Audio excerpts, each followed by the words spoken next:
কেউ কেউ বলছে রবীন্দ্রনাথ আমাদের, কেউ কেউ বলছে বঙ্কিমচন্দ্র আমাদের, কেউ কেউ বলছে বিদ্যাসাগর আমাদের। এই ভারী মুশকিল ব্যাপার, কে যে কার সেটা মুশকিল ব্যাপার, বোঝাই কঠিন। কাজেই রবীন্দ্রনাথের কথা বলতে গেলে যদি আবার বিশেষ কাউকে চটানো হয়ে যায় সেও তো সমস্যা। আবার বঙ্কিমের কথা যদি একটু আগে বলছিলেন, বঙ্কিমের কথা সেটা বললে যদি আবার আরেকজন চটে যায়, তা আমাদের মতো উলুখোগরাদের প্রাণ যায় কোথায় বলুন। কিন্তু আলোচ্য বিষয় যে সেটা দাবি করে বলতে তো হবেই। রবীন্দ্রনাথ বলছেন যখন মানে ওটাকে কি বলে, মানে দুর্যোধন হারিয়ে দিয়েছেন পাণ্ডবদেরকে, যুধিষ্ঠিরকে, যুদ্ধজন তো হারাননি, মানে জোর করে হারানো হয়েছে পাশা খেলায় এবং তাদেরকে রাজ্যচ্যুত করা হয়েছে। তখন ধৃতরাষ্ট্র কি বলছে দেখুন, গান্ধারীর আবেদন আপনারা শুনেছেন, রবীন্দ্রনাথের লেখা, আমি রবীন্দ্রনাথের কথা বলছি। রবীন্দ্রনাথ বলছেন, ধৃতরাষ্ট্র বলছেন, ধৃতরাষ্ট্রের মুখ দিয়ে বলাচ্ছেন যে তুমি যে এরকম অন্যায়ভাবে ওদেরকে পাশা খেলায় হারিয়েছ, এতে কি তুমি সুখী হয়েছ? তখন উত্তরে দুর্যোধন কি বলছেন দেখুন, বলছেন সুখ, সুখ চাই নাই মহারাজ, জয় জয় চেয়েছিল, জয়ী আমি আজ। চিন্তা করুন, বলছেন সুখ, সুখ চাই নাই মহারাজ, জয় জয় চেয়েছিল, জয়ী আমি আজ। যদি দুর্যোধনের মতো রাজা হয়, সমস্যাটা কোথায় হবে বুঝুন। সে তার নিজের ইগো স্যাটিসফাই করতে চাইছে, আপনি যাবেন কোথায়?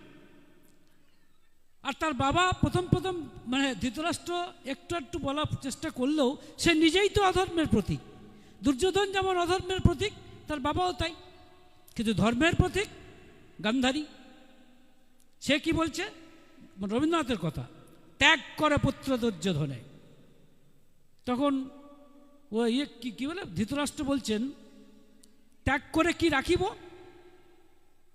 গান্ধারী বলছেন ধর্ম। তখন ধৃতরাষ্ট্র বলছেন কি দিবে তোমার ধর্ম? এগুলো আমার কথা নয়, রবীন্দ্রনাথের কথা।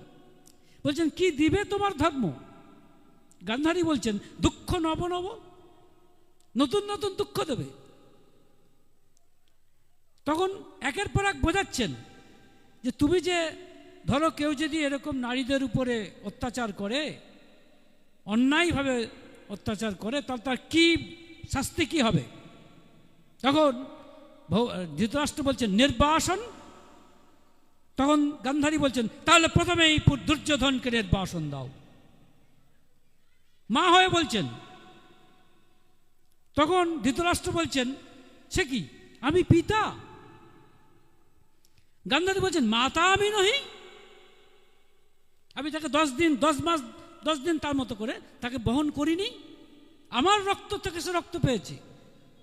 তাহলে তখন বলছেন যে মানে তখন গান্ধারী বোঝাচ্ছেন দেখো কিভাবে বিচার করতে হয়, রাজধর্ম শেখাচ্ছেন ধৃতরাষ্ট্রকে। বলছেন দণ্ডিতের সাথে দণ্ডদাতা কাঁদে যাবে সমান আঘাতে, সর্বশ্রেষ্ঠ সে বিচার, যার তরে প্রাণে কোনো ব্যথা নাহি পায়, তারে দণ্ডদান প্রবলের অত্যাচার। বলছেন যে দণ্ড বেদনা পুত্রের পারো না দিতে, সেখানে দিও না। যে তোমার পুত্র নয় তার পিতা আছে, মহা অপরাধী হবে তুমি তার কাছে। শুনিয়াছি বিশ্ববিধাতার সন্তান মোরা, পুত্রের বিচার করেন নিয়ত নিজ হাতে নারায়ণ। ব্যথা দেন ব্যথা পান সাথে, নতুবা বিচারে তার নাই অধিকার। মূঢ় নারী লোভিয়াছে আমার অন্তরে এই শাস্ত্র। গান্ধারী বলছেন, ভাবতে পারেন রবীন্দ্রনাথের মাধ্যমে। আবার কেউ কেউ বলবে এই সর্বনাশ, রবীন্দ্রনাথ আবার একটা বিশেষ ধর্ম নিয়েছেন নাকি, তাদের সমস্যা। কিন্তু তিনি তো বলছেন, আমাকে যদি ধর্ম নিরপেক্ষতার কথা বলতে হয় তো রবীন্দ্রনাথ ধর্ম নিয়ে কথা বলছেন। তখন ধৃতরাষ্ট্র পেরে উঠছে না, পেরে না উঠে বলছে কি বলছে দেখুন, বলছেন ধর্মাধর্ম দুই তরি পরে, পা দিয়ে বাঁচে না কেহ। বারেক নেমেছে যখন পাপের স্রোতে, তখন ধর্মের সাথে সন্ধি করা মিছে, পাপের দুয়ারে পাপ সহায় মাগিছে। উন্মত্ত তরঙ্গ মাঝখানে যে পুত্র সোপেছে অঙ্গ, তারে কোন প্রাণে ছাড়ি যাব? উদ্ধারের আশা ত্যাগ করি, তার সাথে এক পাপে ঝাঁপাইয়া মরি। অর্থ ফল ভোগ করি তার দুর্মতির, সেই তো সান্ত্বনামা, সেই তো সান্ত্বনা মোর। ঘটেছে যা ঘটিবার, ঘটিবে যা ঘটিবার আছে। রবীন্দ্রনাথের কথা ভাবুন তাহলে। এবং এত অত্যাচারী দুর্যোধনকে মানে ভগবান শ্রীকৃষ্ণ কিন্তু যুদ্ধ যাতে না হয় সব চেষ্টা করেছেন, আপনারা জানেন। এমনকি 5টা গ্রাম চেয়েছিলেন, সেটাও দিল না। ঠাকুর অনুকূলচন্দ্রকে জিজ্ঞাসা করা হয়েছিল যে শ্রীকৃষ্ণ তো কুরুক্ষেত্র যুদ্ধটাকে অ্যাভয়েড করতে পারলেন না। একটা জিনিস লক্ষ্য করবেন, সাধারণ মানুষ ধর্ম বলতে কি বোঝে জানেন? বিশেষ করে ধর্ম যারা নেতা তাদের সম্পর্কে বোঝেন অলৌকিকতা। এমন একটা ম্যাজিক করে দেবে যে সব ঠিক হয়ে যাবে। যদি তাই হতো, আবার তারা কৃষ্ণকে মানে, মজা হচ্ছে কৃষ্ণকে মানে, কিন্তু কৃষ্ণকে বলে কৃষ্ণকে মানেন, বলে হ্যাঁ সেটি কে? ভগবান। আচ্ছা তিনি তো ম্যাজিক জানতেন, জানতেন না? তিনি তার সুদর্শন চক্রটা দিয়ে দুর্যোধনের গলাটা কেটে ফেলে দিতে পারতেন, তাহলে তো সব লাটা চুকে যেত।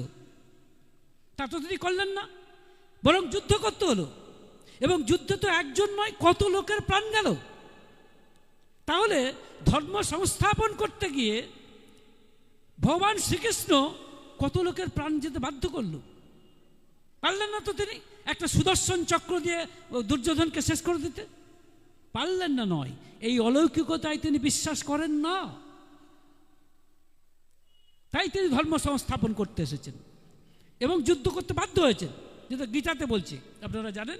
যদা যদা এই ধর্মস্য গ্লানির্ভবতি ভারত অভ্যুত্থানম অধর্মস্য সুজম্মনম তদাত্মানম সুজম্মহম পরিত্রাণায় সাধুনাম বিনাশায় চ দুষ্কৃতম ধর্ম সংস্থাপনার্থায় সম্ভবামি যুগে যুগে।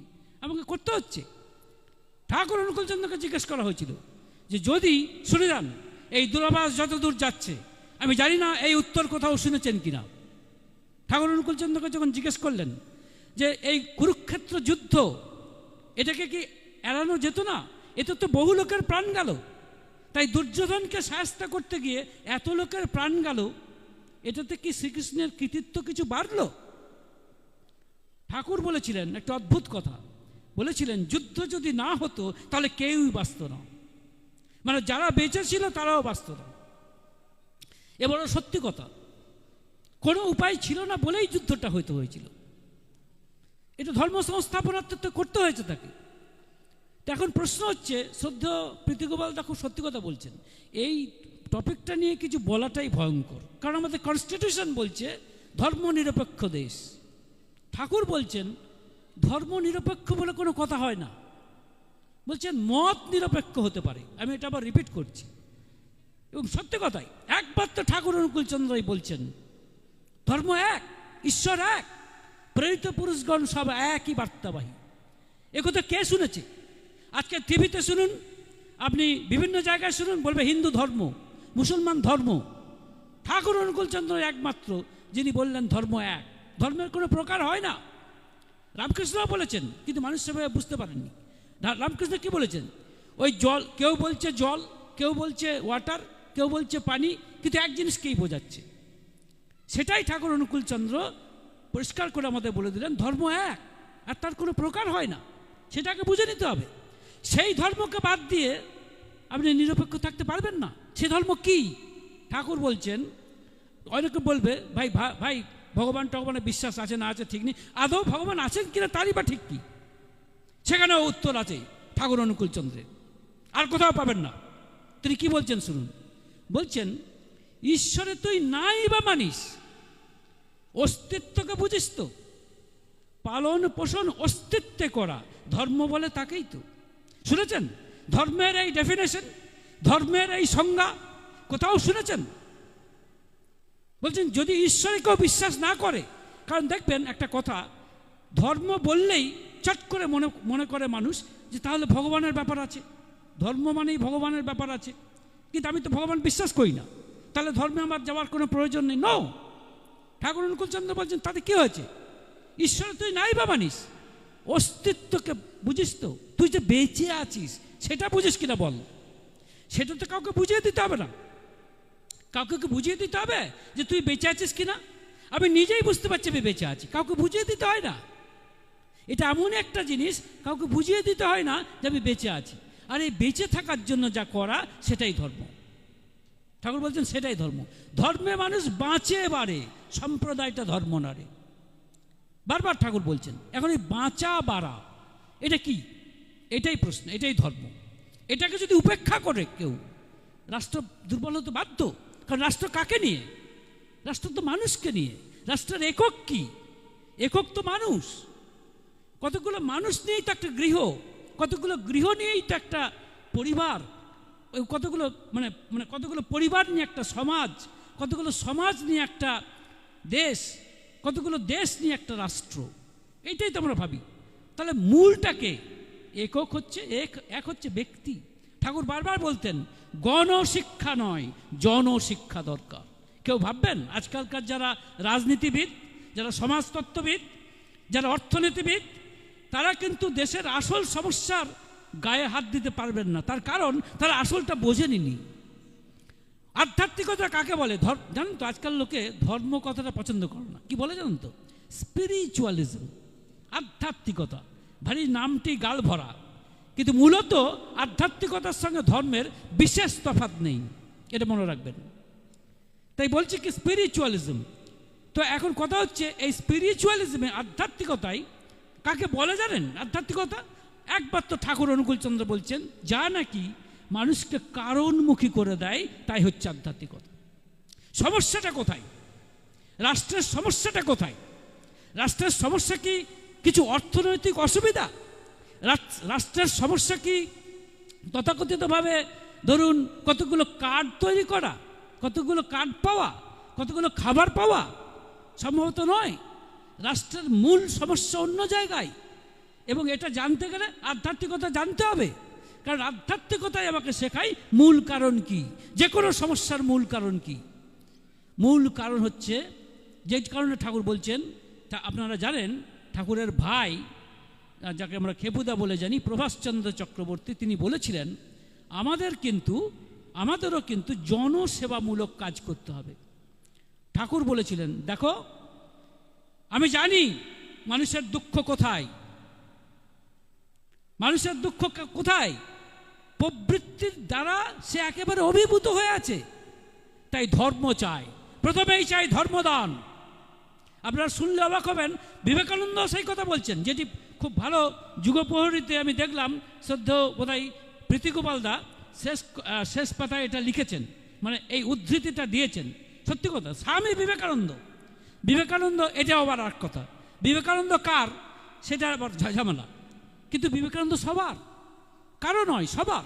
তিনি বলছেন যে ধর্মদান সর্বশ্রেষ্ঠ দান, তারপরে বিদ্যাদান বলছেন, তারপরে হচ্ছে মানে প্রথমে ধর্মদান, তারপরে বিদ্যাদান, নিকৃষ্ট হচ্ছে অন্নদান। কে বলছেন? বিবেকানন্দ। নিকৃষ্ট হচ্ছে অন্নদান। অথচ এখনকার লোকেরা কি বলবে? অন্নদানই শ্রেষ্ঠ দান, মানুষকে খেতে দাও আগে। কিন্তু খেতে না হয় দিলে, খেতে দেওয়ার পরে কি হবে? প্রবৃত্তির হাত থেকে রক্ষা আছে। ধরুন একটা ফাঁকা রাস্তায় যাচ্ছেন, আপনি দেখছেন 500 টাকার বান্ডেল থরে থরে পড়ে আছে, আপনি পারবেন সেগুলোকে উপেক্ষা করতে? আপনার নিতে ইচ্ছা করবে। কে বলছে আপনাকে নিতে? কেউ তো বলছে, আপনাকে প্রম্পট করছে যেগুলো নিয়ে নিন। কে বলছে?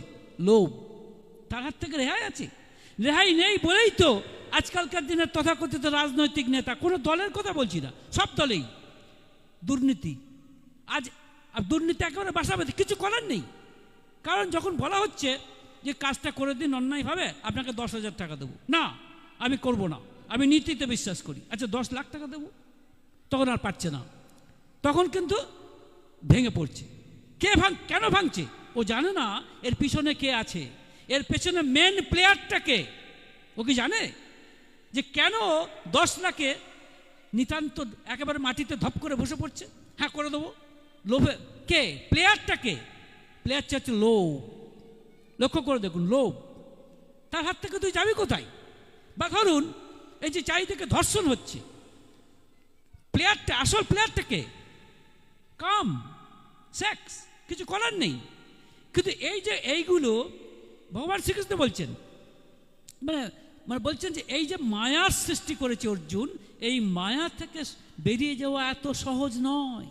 পরিষ্কার তিনি বলছেন, মানে এই মায়া থেকে বেরিয়ে যাওয়াটা এত সহজ নয়। তবে এটা ঠিক, মামে বোঝে প্রপদ্যন্তে মায়ামে তাম তরন্তিতে, আমাকে যে আশ্রয় করেছে সে কিন্তু মায়ার উপরে চলে যায়।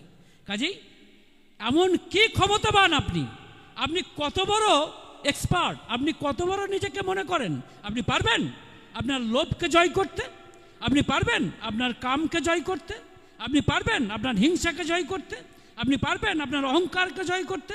পারবেন না, এত সহজ নয়। ভগবান শ্রীকৃষ্ণ বলছেন এখান থেকে পেরিয়ে যাওয়া সোজা নয়। যে জন্য কাকে দরকার?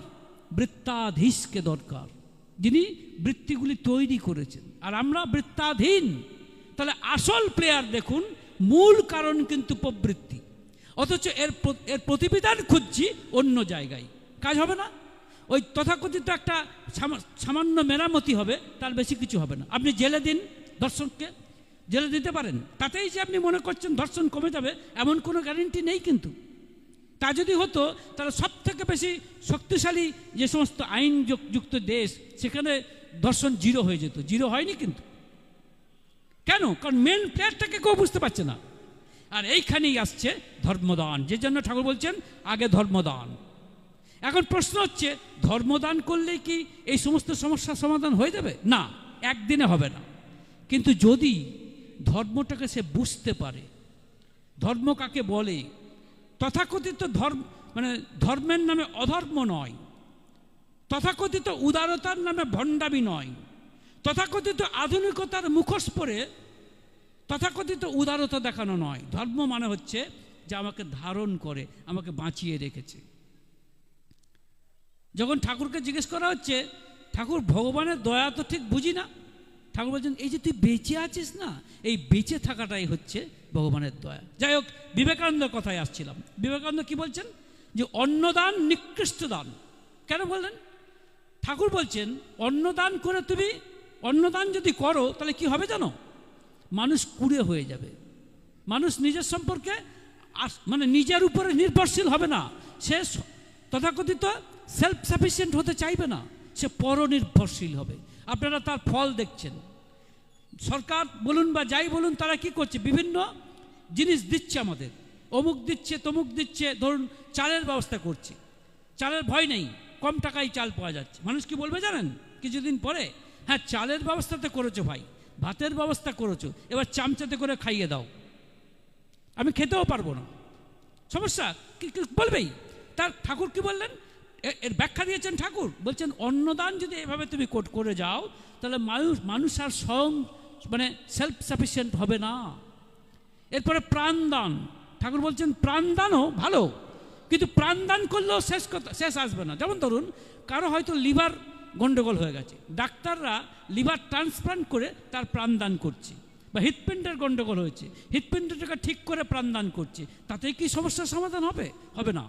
তার কারণ সে কিন্তু এই প্রবৃত্তির জালেই ঘুরতে থাকবে, কিছু করার নেই। সে লোভটা তার যাবে না কিন্তু।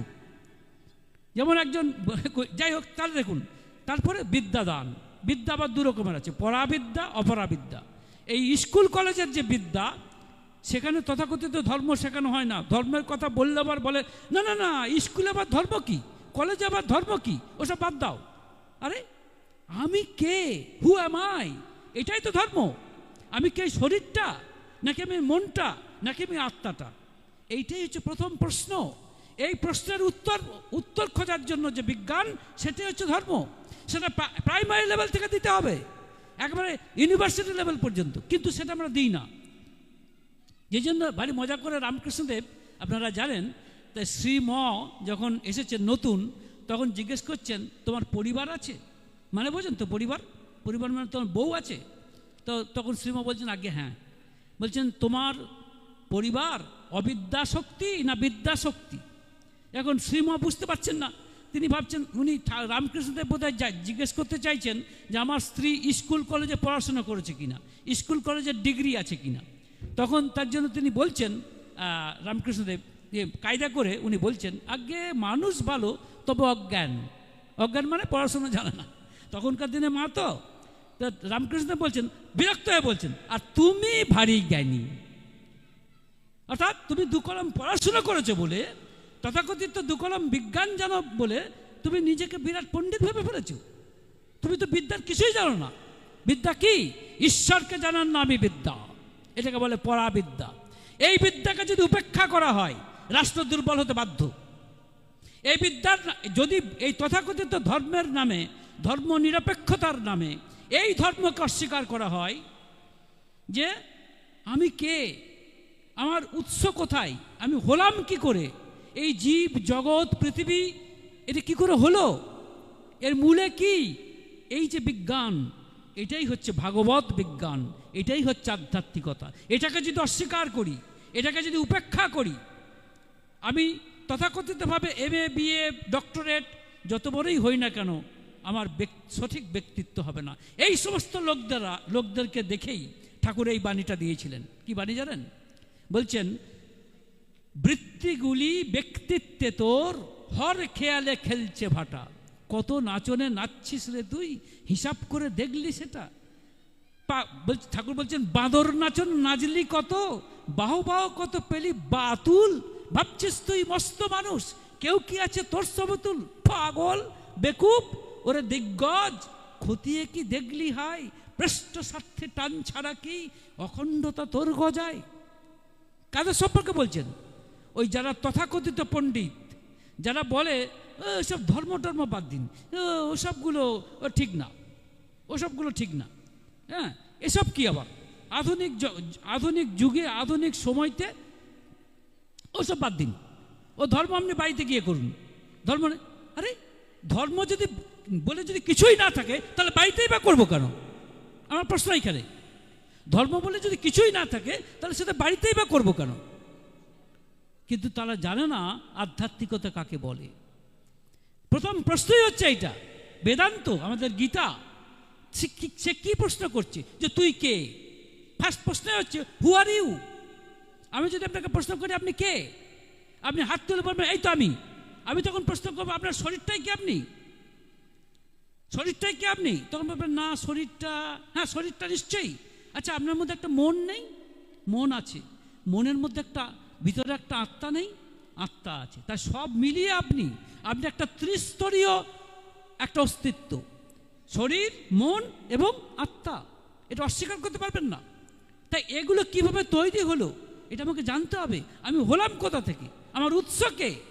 নিশ্চয়ই বাবা মা আমার উৎস, তাদেরকে শ্রদ্ধা করব, কিন্তু সর্বশেষ উৎস কে? তাকে আমি অস্বীকার করব? তাকে অস্বীকার যদি করি, সেই তথাকথিত অধর্ম আমাকে বাঁচতে সাহায্য করবে তো? এই দেশকে, এই রাষ্ট্রকে তার অখণ্ডতা বজায় রাখতে পারবে তো? আমার শ্রদ্ধাটাই যদি না থাকে, শ্রদ্ধাহীনতার চাষ করি, আমি বাঁচতে পারবো তো? আমার অখণ্ডতা থাকবে তো? এটাই বড় প্রশ্নের একটা কথা। যাই হোক, রাত্রি হয়ে যাচ্ছে, আমি বিশেষ কথা বলবো না। আমি শুধু এইটুকুই বলতে চাইছি আপনাদের সামনে, যে যদি ধর্মকে উপেক্ষা করেন, আবার বলছি, ধর্মের অর্থ বা সংজ্ঞা তথাকথিতভাবে যেরকমভাবে আমরা বুঝি, যে ধরুন এই যে পুজো টুজো করছি, দেবতাদের সামনে পুজো করছি, ফুল বেলপাতা দিচ্ছি, কিছু মন্ত্র পাঠ করছি, সেটাই ধর্মের শেষ কথা নয়। সেটা একটা নিশ্চয়ই অংশ, কোনো সন্দেহ নেই। কিন্তু ধর্ম অন্য কথা বলে। ধর্ম বলে যে তুমি কে চিন্তা করো, এবং তোমার সঙ্গে সবার সম্পর্ক, কেউ কিন্তু আলাদা নয়। যস্তু সর্বাণি ভূতানি আত্মন্যেবানুপশ্যতি সর্বভূতেষু চ আত্মানম তত ন বিজুগুপ্সতে। উপনিষদের কথা বলছেন, যিনি সবার মধ্যে নিজেকে দেখেন আর নিজের মধ্যে সবাইকে দেখেন, তিনি কাউকেই ঘৃণা করতে পারেন না। এই শিক্ষা যদি না দেন, তাহলে আমি আরেকজনকে ঘৃণা করতে শিখব। আপনি যতই আমাকে তত্ত্ব কথা বোঝান, এই শিক্ষাই প্রয়োজন। কারণ আমরা প্রত্যেকের সঙ্গে সম্পর্কযুক্ত। No one is separated from anyone. কেউ আলাদা নয়। স্ট্রিং থিওরি বলে একটা থিওরি আছে, বুঝতে পারছেন? যাই হোক, সেটা পরের কথা। যেটা বলতে চাইছি সেটা হচ্ছে এই, যে হ্যাঁ, ধর্মের নামে তথাকথিত অধর্মকে বর্জন করতে হবে, ধর্মের নামে তথাকথিত ভণ্ডামিকে বর্জন করতে হবে। কিন্তু ধর্ম যা বাঁচাবার আর সহায়ক, এবং যাকে দেখে আমরা শিখব সেই যুগপুরুষোত্তম, তিনি হচ্ছেন আমাদের মানদণ্ড, তিনি হচ্ছেন ধর্মের মূর্ত প্রতীক।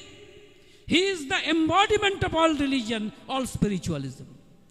তাকে দেখে শিখব। যদি আপনাকে প্রশ্ন করি 1 কেজি দয়া কিনে আনুন তো বাজার থেকে, পাবেন? পাবেন না। কিন্তু দয়া বলে কি কিছু নেই? আছে। কি করে বুঝবেন?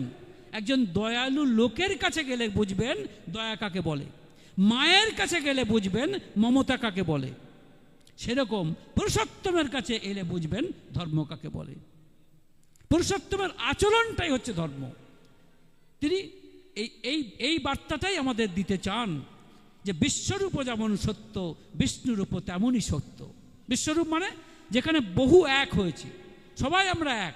আমরা জানেন ভালো করে, এটা গীতার কথা আপনারা জানেন, পশ্যামি দেবান তব দেব দেহে সর্বান তথা ভূত বিশেষ সংঘান। কি বলছেন? সবার মধ্যে তার মধ্যে দেখতে পাচ্ছি।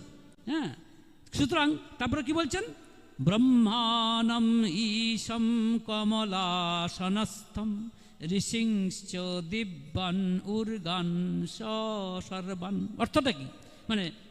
মানেটা হচ্ছে যে তার মধ্যে সব কিছু দেখছি, বহু এক। কিন্তু এটাও সত্য, যদি কেউ বলে সব মানুষ এক, এটা ভুল। এটাকে ভুল বলবো না, অংশত ভুল। এটা হচ্ছে বিশ্বরূপ, কিন্তু প্রত্যেক মানুষের মানুষ বৈশিষ্ট্যগতভাবে আলাদা। এটা হচ্ছে বিষ্ণুরূপ। এই বিষ্ণুরূপের কথা একমাত্র শেষে ঠাকুর অনুকূলচন্দ্রের মুখে আমরা শুনছি। আলোচনা প্রসঙ্গের প্রথম খণ্ড একদম শেষ প্যারাগ্রাফে দেখে নেবেন। এই বিশ্বরূপের কথা এইভাবে বিস্তারিতভাবে আমরা কখনো শুনিনি। তাই ধর্মের দুটো রূপ, এক বিশ্বরূপ, যাতে আমরা সবাই সেই সবার মধ্যেই ভগবান আছে, এইটা হচ্ছে বিশ্বরূপ। আর বিষ্ণুরূপ মানে সেই ভগবানই কিন্তু আমাদের মধ্যে বিশেষভাবে পরিব্যাপ্ত হয়েছেন, বিশেষভাবে বৈশিষ্ট্যের রূপ নিয়েছেন। এটা হচ্ছে বিষ্ণুরূপ। যে বিশ্বরূপকে জেনেছে, বিষ্ণুরূপকে জানেনি, তার ব্রহ্মজ্ঞান হয়নি। ঠাকুর বলছেন যার বিশ্বরূপ জ্ঞান হয়েছে কিন্তু বিষ্ণুরূপ জ্ঞান হয়নি, তার ব্রহ্মজ্ঞান হয়নি।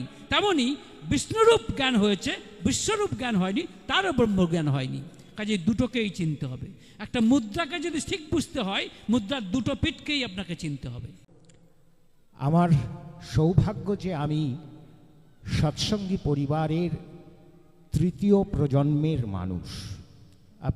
আপনারা শুনলেন, শ্রদ্ধেয় অমলেন্দুদা আমার পরিচয় বললেন যে আমার ঠাকুরদা প্রথম পুরুষ, তারপর আমার পিতৃদেব, তারপর আমি এবং আমার দাদা। তাই পুরনো সৎসঙ্গীদের সঙ্গে আমাদের একটা আন্তরিকতা শুধু নয়, আত্মিকতার সম্পর্ক। সেই সম্পর্কই আমরা লালন করেছি শ্রদ্ধেয় কবিরাজ তার সঙ্গে। যাই হোক, আজকে প্রথমেই তাকে প্রণাম জানাই। সর্বপ্রথম গুরু প্রণাম করলাম। এতক্ষণ যার নাম কীর্তন আমরা শুনলাম শ্রদ্ধেয় শুভজিৎ দার সুললিত কণ্ঠে, এবার তার কিছু কথা শোনার জন্য আমরা এগিয়ে চলেছি। তার কথা মানেই জীবনের কথা, তার কথা মানেই আমাদের অস্তিত্বের কথা। তাই সেই কথা শোনার আগে আসুন আমরা সবাই মিলে একবার তার বন্দনা করে নিই। সবাই বলুন, বন্দে পুরুষোত্তমম। আজকের যে আলোচ্য বিষয় সেটা এক অর্থে খুব জটিল, এক অর্থে এই বিষয়ের উপর আলোচনা করতে ভয় পাই। তার কারণ রাজনীতি বিষয়টা যে কতখানি ভয়ঙ্কর সেটা তো আমরা হাড়ে হাড়ে টের পাচ্ছি। কিন্তু যেটা সবচেয়ে বড় কথা সেটা হচ্ছে এই বিষয়টা আমাদের প্রত্যেকের দৈনন্দিন বেঁচে থাকার সঙ্গে সম্পৃক্ত একটা বিষয়। রাষ্ট্র ছাড়া তো আমরা বাঁচি না। সুতরাং রাষ্ট্র দুর্বল হলে আমাদের বেঁচে থাকাটাও দুর্বল হয়ে যায়, তাই তো? তাই এটা আমার স্বার্থের বিষয়। এখন প্রশ্ন হচ্ছে, প্রশ্নাকারে আলোচ্য বিষয় হচ্ছে যে ধর্ম যদি উপেক্ষিত হয় তাহলে রাষ্ট্র কেন দুর্বল হবে? অর্থাৎ ধর্মের সঙ্গে রাষ্ট্রের সম্পর্ক কি, এটাই প্রথম আমাদের নির্ধারণ করতে হবে। মুশকিল হলো যে আমাদের এই ভারতবর্ষের সংবিধান 1976 সালের 42nd যে কনস্টিটিউশন অ্যামেন্ডমেন্ট করেছে তাতে একটা কথা যোগ করেছে ধর্ম নিরপেক্ষ, সেকিউলার। রাষ্ট্র সে ধর্ম নিরপেক্ষ, গণতান্ত্রিক, প্রজাতন্ত্র, এইভাবে ভারতবর্ষকে চিত্রিত করা হয়েছে, তার চরিত্রকে নির্ধারণ করা হয়েছে। তাহলে ভারত রাষ্ট্র যদি ধর্ম নিরপেক্ষই হয়, অর্থাৎ ধর্ম নিয়ে তার কোনো, সে ধর্মের সাথেও নেই পাঁচেও নেই, তাহলে আর ধর্মের সঙ্গে তার সম্পর্ক কি? সুতরাং ধর্ম উপেক্ষিত হলে সে যে দুর্বল হবে সে কথা বলার কোনো স্থান নেই, কোনো জায়গা নেই। কিন্তু সত্যি কি তাই? আসলে ধর্ম নিরপেক্ষ বলতে অত্যন্ত স্পষ্টভাবেই সংবিধান প্রণেতারা যেটা বোঝাতে চেয়েছেন সেটা হলো সম্প্রদায় নিরপেক্ষ। সম্প্রদায় মানে হচ্ছে ধর্মমত। ওই যে আমরা বলি হিন্দু ধর্ম, মুসলমান ধর্ম, বৌদ্ধ ধর্ম ইত্যাদি। কিন্তু এগুলি কি ধর্ম? শ্রী শ্রী ঠাকুর আজকে সত্যানুসরণ থেকে পাঠে আমরা পরিষ্কার জানতে পেরেছি, শুনেছি যে এগুলি আমার মতে ভুল, এগুলো ধর্ম নয়। ধর্ম চিরকাল এক, এগুলি হচ্ছে মত, এবং মত বহু হতে পারে। যত মানুষ তত মত হতে পারে, কিন্তু তাই বলে ধর্ম কিন্তু বহু নয়। কাজেই এটা একটা শব্দের একটা চরম অপপ্রয়োগ আমরা কিন্তু সংবিধানে করে রেখেছি। অপপ্রয়োগ নয়, ধর্ম নিরপেক্ষ, সম্প্রদায় নিরপেক্ষ বলতে গিয়ে আমরা বলে ফেললাম ধর্ম নিরপেক্ষ। ধর্ম তাহলে কি? এই ধর্ম নিয়ে অনেক রকমের তথ্য, তত্ত্ব, তাৎপর্য এবং অর্থ প্রচলিত আছে। বঙ্কিমচন্দ্র ধর্ম জিজ্ঞাসা বলে একটি খুব বিখ্যাত প্রবন্ধ আছে। সেখানে তিনি ধর্মের 6টি ব্যবহার আমাদের দেখিয়েছেন, এবং 6টি ব্যবহার 6টি প্রসঙ্গে, এবং তাদের প্রত্যেকটি প্রসঙ্গে যে ধর্মের অর্থ এবং তাৎপর্য তা ভিন্ন। যেমন ইংরেজদের একটা সুবিধে আছে, ওরা একটা শব্দ আছে রিলিজিয়ান, ওই রিলিজিয়ান দিয়ে তারা আমরা যাকে ধর্ম বলি, আমরা যাকে আধ্যাত্মিকতা বলি, সব কিছুকে বোঝায়। কিন্তু আমাদের ক্ষেত্রে কিন্তু আমাদের যে যে যে যে কৃষ্টি, যে ঐতিহ্য, যে আর্য কৃষ্টি, তাতে কিন্তু এগুলির আলাদা আলাদা কনোটেশন আছে, আলাদা আলাদা অর্থ এবং তাৎপর্য আছে। তো সেই যাই হোক, এই রিলিজিয়ান অর্থেও আমরা ধর্ম ব্যবহার করি, এবং তখনই আমরা ওই হিন্দু ধর্ম, বৌদ্ধ ধর্ম, অর্থাৎ এখানে রিলিজিয়ান হচ্ছে ধর্মমত, অর্থাৎ সম্প্রদায়। এই সম্প্রদায় সম্পর্কে নিরপেক্ষ থাকার কথা আমাদের সংবিধান বলেছে।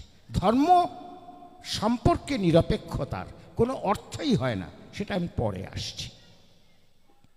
তারপরে যেমন ভার্চু, একটা গুণ, আমরা যেমন পরোপকার, এটা হচ্ছে একটা ধর্ম। মানে কি, এটা একটা ভার্চু, আর তার উল্টোটা হচ্ছে ভাইস, পাপ, পুণ্য। এই অর্থে আমরা ধর্ম কথাটা, ধার্মিক এবং অধার্মিক এই কথাটা ব্যবহার করি। তেমনি আরও এরকম 6টা বলেছেন, আমি সবগুলোর মধ্যে যাচ্ছি না। কিন্তু কথা হচ্ছে এই যে 6টা ব্যবহার বঙ্কিমচন্দ্র লিস্ট করলেন, তার প্রত্যেকটার মধ্যেই ধর্ম কথাটা আছে, ব্যবহৃত হয়েছে, কিন্তু ভিন্ন ভিন্ন অর্থে। কিন্তু এই সবগুলো অর্থের মধ্য থেকে বেসিক, ফান্ডামেন্টাল, কমন অর্থ একটা কি, সেটা কি বের করা যায়, যেটা সবগুলো ক্ষেত্রেই সত্য। সেইটাই আমরা পাই এই ভারতীয় সংস্কৃত ভাষায়। এটার সুবিধে আছে যে ব্যুৎপত্তি দিয়ে শব্দ গঠন তত্ত্ব থেকে আমরা তার একটা ইঙ্গিত পাই। ধর্ম কথাটা এসেছে ধৃ ধাতুর উত্তর কর্তরি মানে কর্তৃকারকে মন প্রত্যয় যোগ করে। ধারয়তি ইতি ধর্ম, ধারণ করে যা। ওই ধর্ম সম্পর্কে আজকে সত্যানুসরণ বাণীতে আমরা শুনলাম, যার উপর যা কিছু সব দাঁড়িয়ে আছে তাই ধর্ম। মানে প্লেট, যে প্লেটের ওপর সব কিছু আছে, আমি আছি, আপনি আছেন, এইরকম সব কিছু, সমগ্র বিশ্ব এই যে আছে যার উপরে, সেই হচ্ছে, তাই হচ্ছে ধর্ম। এটাই হচ্ছে অস্তিত্বের ধর্ম বা সত্তা ধর্ম। শ্রী ঠাকুর যখন ধর্ম কথাটা বলেন, তখন এই ফান্ডামেন্টাল অর্থে, তাৎপর্যেই কিন্তু বলেন। সত্তা ধর্ম বোঝাতে ধর্ম কথাটা তিনি বলেন। তাহলে রাষ্ট্র, তার অস্তিত্ব রাষ্ট্র ধর্মের ওপর নির্ভর করে। রাষ্ট্র কিভাবে চলবে, তার কি করণীয়, তার কি উদ্দেশ্য হওয়া উচিত, এই যে সব নিয়ে যে রাষ্ট্রের ধর্ম, সেই ধর্ম পালন করলে তবেই রাষ্ট্র টেকে, রাষ্ট্রের অস্তিত্ব টেকে। না করলে রাষ্ট্র দুর্বল হয়ে যায়। কাজেই এই অস্তিত্ব ধর্ম বা সত্তা ধর্ম, এই অর্থে রাষ্ট্র কিন্তু ধর্ম নিরপেক্ষ হতে পারে না। এইটুকু বলার পরে আমরা এর পরে একটা জিনিস একটু দেখি, সেটা হচ্ছে সম্প্রদায় নিরপেক্ষ হতে গিয়ে আমাদের রাষ্ট্র কতখানি দুর্বল হচ্ছে সেটাও একটু দেখা দরকার। প্রতিটি সম্প্রদায়ের প্রতিটি এক একটা বৈশিষ্ট্য আছে। সেই বৈশিষ্ট্যকে রক্ষা করলে তবেই সেই সম্প্রদায় এবং তার অন্তর্ভুক্ত যে মানুষ, তাদের অস্তিত্ব বজায় থাকে।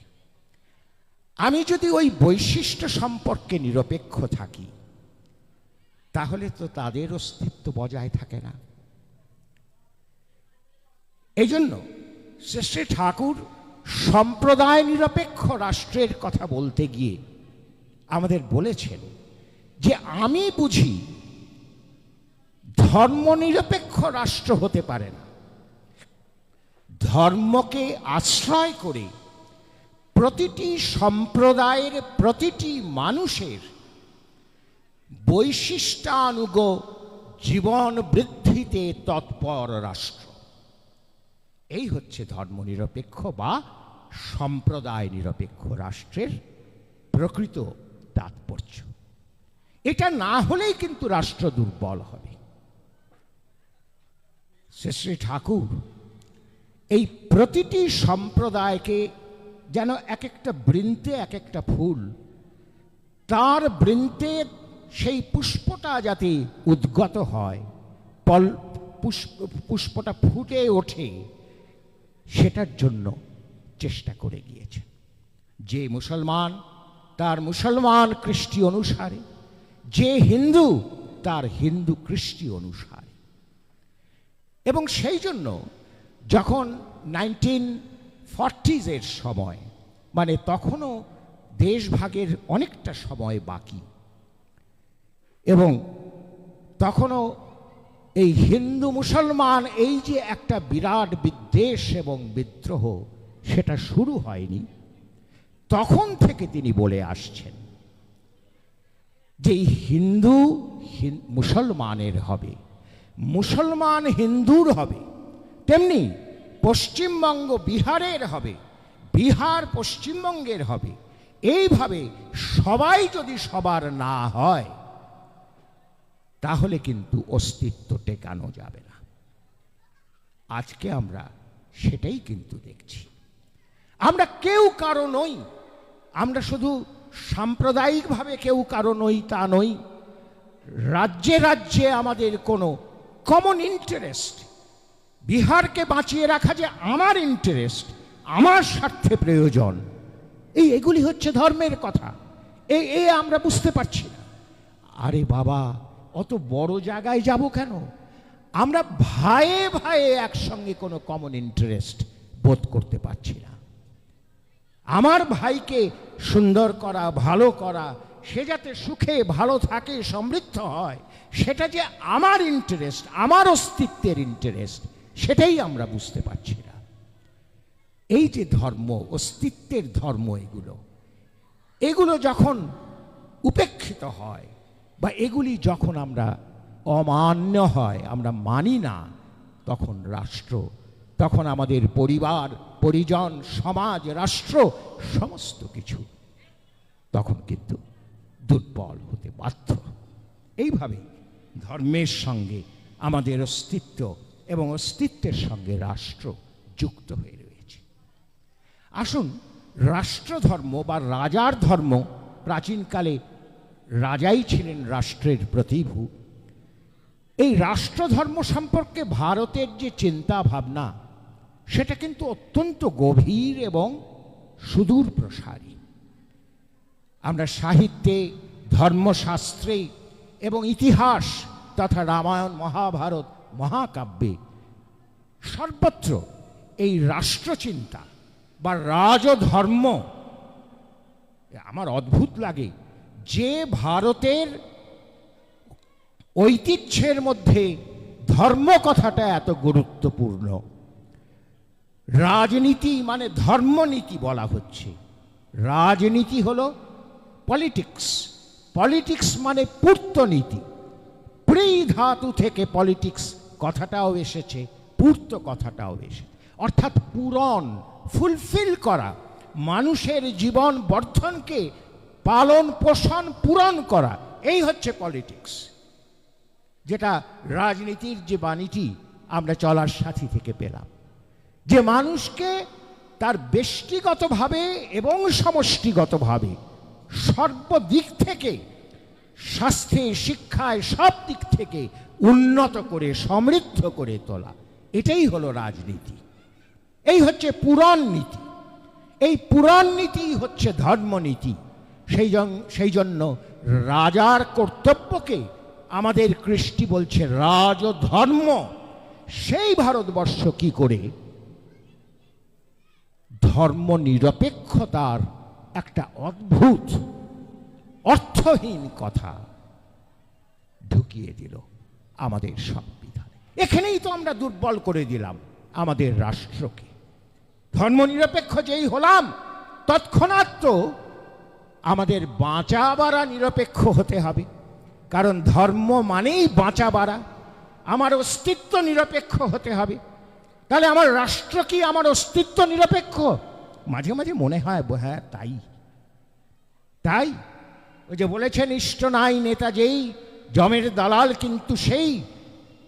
ওই ইষ্ট নাই বা ধর্ম নাই, রাজ্য বা রাষ্ট্র যেই, জমের দালাল কিন্তু সেই। জমের দালাল হয়েও তারা আসছে রাষ্ট্র অনেক সময়। আমি সবার কথা বলছি না, এই কথাগুলো বলতে গেলে ওই জন্য বলছিলাম যে ভয় লাগে। আপনারা কেউ আহত হবেন না। ঠাকুরের দিকে তাকিয়ে ঠাকুর কি বলতে চান সেটা খুঁজে নেওয়ার চেষ্টা করুন। আমার বলার মধ্যে ভুলও থাকতে পারে, আমি কারো বিরুদ্ধে বলছি না, কারণ শ্রী ঠাকুরের বার্তাবহ ঋত্বিক রূপে আমার বিরুদ্ধে কেউ নেই। কারো বিরুদ্ধে আমি নই, সত্তা সহযোগী আমি, সেই জন্যই কথাগুলো বলছি। তো যাই হোক, তো ওই যে ধর্মনিরপেক্ষ যেই বললাম, তখনই তো কাম ছেড়ে দিলাম। ঠিক একই রকমভাবে সম্প্রদায় নিরপেক্ষ হতে গিয়ে দেখুন, আজকে আমরা সম্প্রদায় নিরপেক্ষতার জয়ঢাক বাজাচ্ছি, কিন্তু সাম্প্রদায়িক অসুখ থেকে, সাম্প্রদায়িক আঘাত থেকে আমরা কি বাঁচতে পারছি? তার কারণ সম্প্রদায় সম্পর্কে আমাদের যে প্রকৃত ধারণা সেটা নেই, সেটাই এই বর্তমান যুগ পুরুষোত্তমের কাছ থেকে আমরা পেয়েছি। তিনি বললেন, বুদ্ধ ঈশায় বিভেদ করিস, শ্রী চৈতন্য রসুল কৃষ্ণে জীবদ্ধারে আবির্ভূত হন, একই ওরা, তাও জানিস নে। এই যে তাঁরা এসেছেন বারে বারে, তাঁরা এক, এবং তাঁরা এক কথা বলেছেন, তাঁরা এক ও বার্তাবাহী। কিসের বার্তা? সেই ধর্মের বার্তা। ওই যে ধর্মের কথা আমরা প্রথমে বলতে চেষ্টা করলাম, যে ধারণাত ধর্ম, আমার অস্তিত্বের ধর্ম, সত্তার ধর্ম, এই এক ধর্মের কথা, যার মধ্যে কোনো বিভেদ নেই, বিচ্ছেদ নেই, দুই নেই, এক, সেই কথা তারা প্রত্যেকে বলেছে। তাহলে তাদের কাছ থেকে উদ্ভূত, তাদের জীবন থেকে উদ্ভূত, তাদের বাণী থেকে উদ্ভূত যে সম্প্রদায়, তাদের মধ্যে কি কোনো মৌলিক কোনো বিরোধ থাকতে পারে? বৈচিত্র্য থাকতে পারে। মুসলমানদের এক রকমের প্রার্থনা বিধি, হিন্দুদের এক রকমের প্রার্থনা বিধি, সেটা মান্য করতে হবে। কিন্তু প্রার্থনা তারা করছেন সেই এক ঈশ্বর বা আল্লাহ বা খোদার কাছে, আর প্রণাম জানাচ্ছেন সেই আল্লাহর রসুল বা ঈশ্বরের পুরুষোত্তম অবতার, তার কাছে। কাজে এই তো সর্বত্র সবকিছু এক। এটা যদি আজকে আমরা না বুঝি, তাহলে কিন্তু ধর্মনিরপেক্ষতা দিয়ে আমরা আমাদের বাঁচাতে পারবো না। বোঝার সময় এসেছে। এখন আমরা যে পরিস্থিতিতে এসে দাঁড়িয়েছি, সেখানে কিন্তু দুধ কা দুধ পানি কা পানি করে নিতে হবে, নাহলে ভবিষ্যতে কিন্তু আমরা কেউ বাঁচব না। এটা পরিষ্কার জেনে রাখা দরকার। তো আমরা বলছিলাম যে প্রাচীন ভারতের রাজধর্ম সেটা কিরকম ছিল।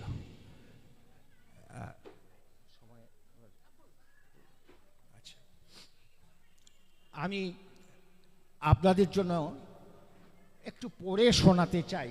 আমি নিয়ে এসেছি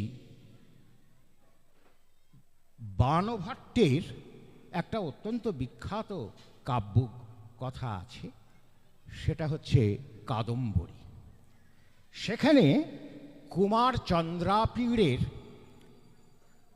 রাজ্যাভিষেক সমাগত, এবং সচিব সুকনাস তাকে কিছু উপদেশ দিচ্ছেন। এই উপদেশগুলো একটু স্থির হয়ে শুনুন, আর বর্তমান যুগের সঙ্গে পরিপ্রেক্ষিতে একটু মিলিয়ে দেখুন, বেশ মজা পাবেন। একই রকমের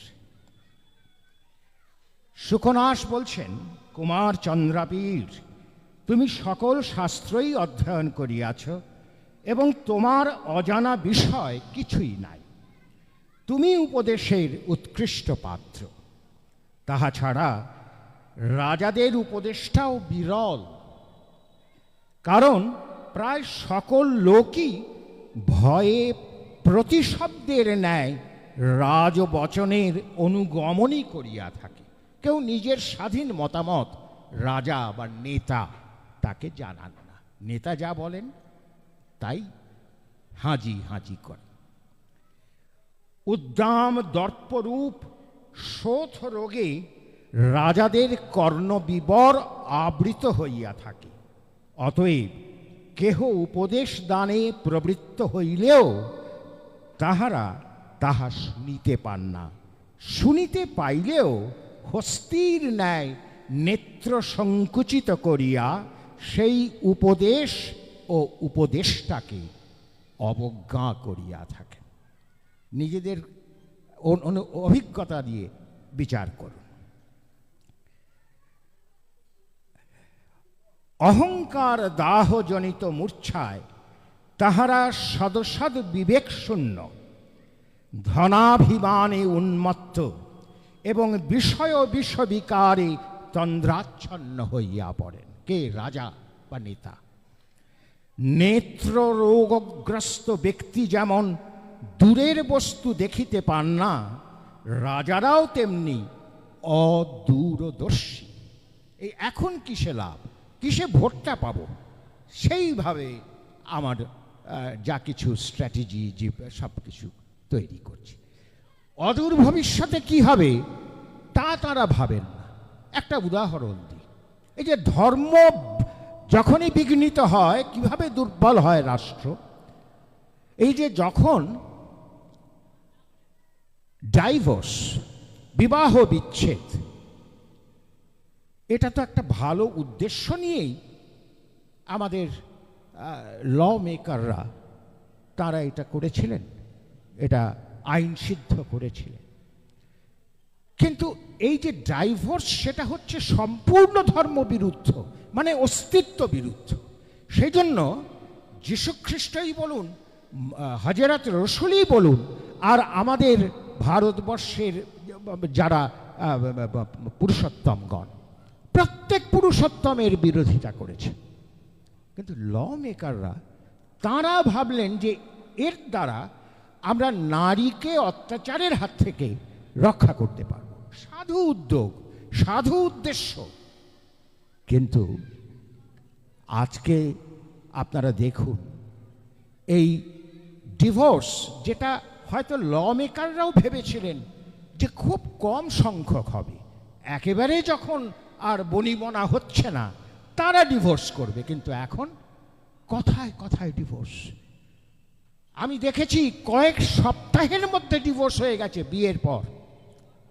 এই যে আজকে সমাজে ঘরে ঘরে যে অস্থিরতা, এটা কিন্তু দেখতে পাননি খুব সম্ভবত ল মেকাররা।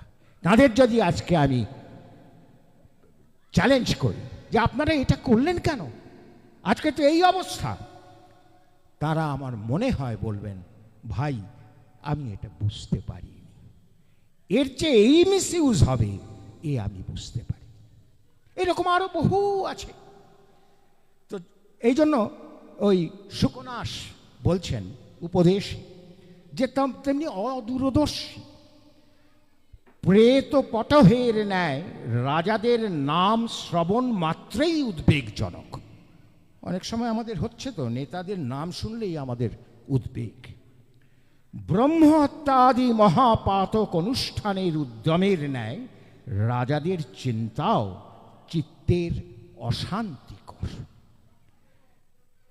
রাজারা দিনে দিনে পাপে পূর্ণ হইয়াই যেন স্ফীত কলেবর হইতে থাকে। তাহারা অলীক মাহাত্ম্যের অহংকারে বিভ্রান্ত হইয়া দেবগণকে প্রণাম করেন না, ব্রাহ্মণগণের পূজা করেন না, মাননীয়ের সম্মান করেন না, পণ্ডিতগণকে উপহাস করেন, বৃদ্ধগণের উপদেশকে অসার মনে করেন, যে হিত কথা বলে তাহার প্রতি কুপিত হন।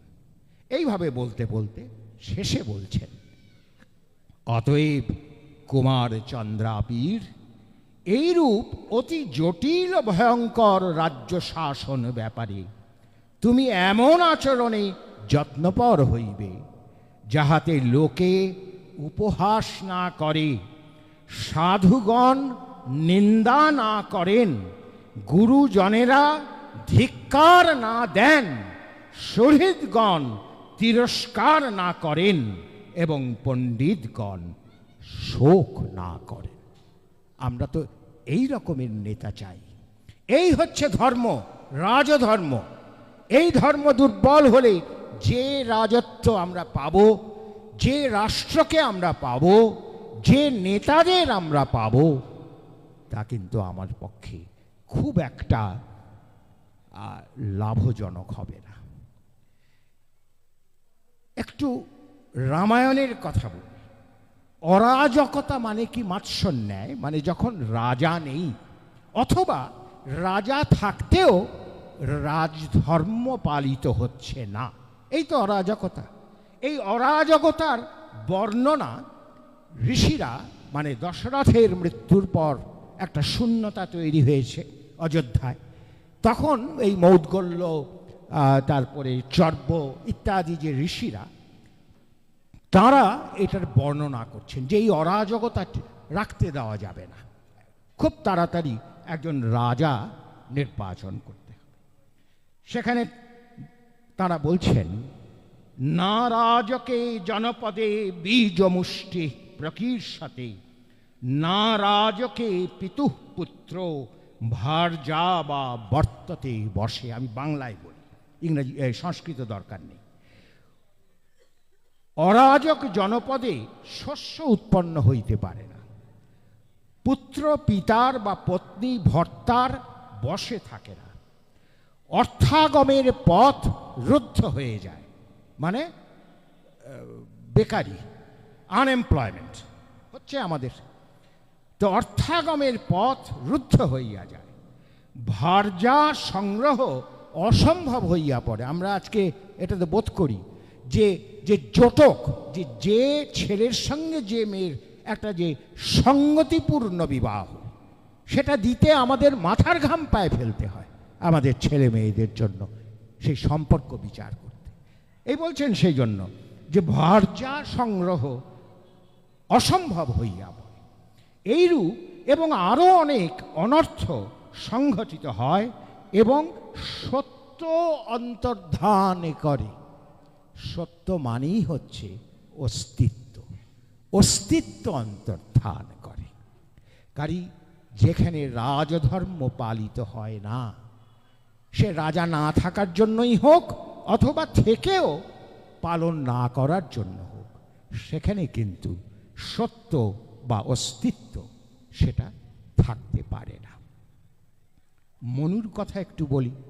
মনুবাদী মানে বললেই অনেকে আজকালকার যারা প্রাগ্রসর, বুদ্ধিমান এবং বিচক্ষণ, যুক্তিনিষ্ঠ মানুষ, উদারপন্থী মানুষ, তারা একটু কটমট করে আমার দিকে তাকাবেন আমি জানি। কিন্তু আমি বলতে চাই যে ধর্মশাস্ত্র, সে মন্নাদি যে ধর্ম, মনু এবং আরও অনেকের ধর্মশাস্ত্র আছে, সেই ধর্মশাস্ত্র পাঠ করে তার প্রকৃত তাৎপর্য উপলব্ধি করার মতো মেধা আমরা কিন্তু হারিয়ে ফেলেছি। কাজেই শুধু শুধু বকাবকি করে কোনো লাভ নেই। মনু বলছেন যে রাজা নাম অসৃজত প্রভু, রাজাকে সৃষ্টি করেছেন প্রভু। প্রভু মানে পরমেশ্বর। শুনলেই আমরা এটা মনে হয় যে কি অবাস্তব কথা। পরমেশ্বর তিনি রাজাকে সৃষ্টি করেছেন, বা আজকের দিনে তিনি নেতাকে সৃষ্টি করেছেন। এটার তাৎপর্যটা অনুধাবন করুন। এর প্রথম তাৎপর্য হচ্ছে যে রাজারও রাজা আছে, সেই রাজা হলেন ঈশ্বর। কাজে যিনি রাজা, এই ধরিত্রীর রাজা, তিনি কিন্তু ঈশ্বরের কাছে উত্তরদায়ী। আমরা আজকের নেতারা বলেন না জনতা জনার্দন, ও বললে শুধু হবে না, জনতার কাছে আমি উত্তরদায়ী শুধু বলেন। কিন্তু আমাদের রাজধর্ম বলছে রাজাকে ঈশ্বরের কাছে উত্তরদায়ী হতে হবে। এই হচ্ছে প্রথম তাৎপর্য। আর দ্বিতীয় তাৎপর্য যে পুত্র যেমন পিতার প্রতিবিম্ব, তেমনি রাজা ঈশ্বরের প্রতিবিম্ব। ঈশ্বরের যে ধারণ পালনী সম্বেগ, তারই বাস্তব মূর্তি হচ্ছেন রাজা। কাজে রাজার দায়িত্ব এবং কর্তব্য কতখানি, এই রাজা নাম অসৃজত প্রভু, এই কথার মধ্য দিয়ে মনু বলে দিলেন। এটা তো মেনে নিতে আমাদের কোনো অসুবিধে হবার কথা নয়। মনু বলেছেন বলেই ত্যাগ করার কোনো প্রয়োজন নেই। মনু আরো বলেছেন যে রাজা তিনি অগ্নি, অর্ক মানে সূর্য, বায়ু, বরুণ, চন্দ্র, পৃথিবী ইত্যাদির যে তেজ ও বৃত্ত তা আচরণ করবে। অদ্ভুত কথা, অগ্নির যে কাজ সেটা করবেন। এটা তো শুনলে মনে হয় না অলিক, তাৎপর্যটা খুঁজে দেখুন। সূর্য যেমন সে তাপ বিকিরণ করে সমস্ত জল শোষণ করে নেয়, রাজা তেমনি ভাবে প্রজাদের কাছ থেকে ধীরে ধীরে কর গ্রহণ করবেন। বায়ু যেমন সর্বত্র প্রাণে প্রাণে ছড়িয়ে পড়ে, রাজা তেমনি ঘরে ঘরে তার চর মানে তাদের সংবাদ গ্রহণের ব্যবস্থা করবে। তেমনি যম যেমন সকলকে নিয়ন্ত্রণ করেন, রাজাও তেমনি মিত্র অমিত্র সকলকে নিয়ন্ত্রণ করবে। এইভাবে এটা বলার একটা কায়দা, এটা প্রাচীন ভারতবর্ষে এইভাবে বলতো, তাতে কোনো দোষ নেই। আসলটা দেখতে হবে তাৎপর্য, রাজার কাজটা কি, সে বিষয়ে কি বলছেন। এইগুলি হচ্ছে কাজ, এই হচ্ছে রাজার ধর্ম। এইগুলি যদি উপেক্ষিত হয় তাহলে কিন্তু বিপদ। তো এইভাবে আমরা প্রাচীন ভারতে দেখলাম। নবীন ভারতে সংক্ষেপে একটু বলি, শ্রী ঠাকুরের কথা পরবর্তী বক্তাগণ আরো বিশদে বলবেন। এখনকার যুগে এসে গেল কি গণতন্ত্র, মানে গণতন্ত্র, গণ বা জন তারা নির্দিষ্ট করবে নেতা, কিন্তু যারা নির্দিষ্ট করছেন তারা কি অস্তিত্বর বিজ্ঞান অর্থাৎ ধর্ম বিজ্ঞানটা জেনেছেন? সেটা জানতে গেলে প্রথমেই হতে হয় সুকেন্দ্রিক, অর্থাৎ ইষ্টে দীক্ষিত হয়ে, ইষ্টচরণে সমর্পিত হয়ে তাদের জীবন বর্ধনের তপস্যা করতে হয়। তখন তারা বুঝতে পারবেন যে কোন নেতা তাদের এই ধর্মকে বা অস্তিত্বকে এগিয়ে নিয়ে যেতে পারবে। না হলে তো ওই যে ডোল অর্থনীতি বলে, কিছু কিছু দাও এবং ভোটের আগে সেই দেওয়ার পরিমাণ দেখবেন বেড়ে যায়। যেই দেওয়া হলো অমনি আমি তার তাবেদার হয়ে গেলাম, সেই দলের বা সেই নেতার। এইভাবে আমার যে বৃত্তি প্রবৃত্তিকে উস্কে দিয়ে আমার ভোটটা কিন্তু আদায় করা হচ্ছে। এই হচ্ছে গণতন্ত্রের অসুবিধা। ঠাকুর বলছেন যে ওই যে ধর্মবিজ্ঞান, সেটা ধর্মমূর্ত হয়েছে যার মধ্যে, বর্তমান যুগ পুরুষোত্তম, সেই তাঁর কাছ থেকে তাতে একনিষ্ঠ হয়ে আগে আমাকে জানতে হবে। এবং এই ধর্মবিজ্ঞান কিন্তু ডেমোক্রেটিক নয়, এটা অটোক্র্যাটিক। এই যে সমগ্র বিশ্বে প্রাণ এই পৃথিবীতে আছে, এখন পর্যন্ত আর কোথাও পাওয়া যায়নি। দেখা যাচ্ছে, বিজ্ঞানীরা দেখেছেন যে কতগুলো ধ্রুবক, প্লাঙ্কের ধ্রুবক, মহাকর্ষ ধ্রুবক, এইরকম কতগুলো ধ্রুবক আছে যেগুলো নির্দিষ্ট, সেগুলোর কোনো মানে ট্রেড অফ হয় না, সেখানে কোনো ডেমোক্রেসি চলে না। সেগুলো যদি একটু অন্যরকম হতো তাহলে আমাদের পৃথিবীতেও প্রাণ থাকতো না। এই হচ্ছে অস্তিত্বের বিজ্ঞান। এই অস্তিত্বের বিজ্ঞান হচ্ছে নৈসর্গিক বিজ্ঞান, প্রকৃতির বিজ্ঞান। সেখানে আমাদের হাত চলে না, সেটা সম্পূর্ণভাবে একটা অটোক্র্যাটিক ওয়ার্ল্ড।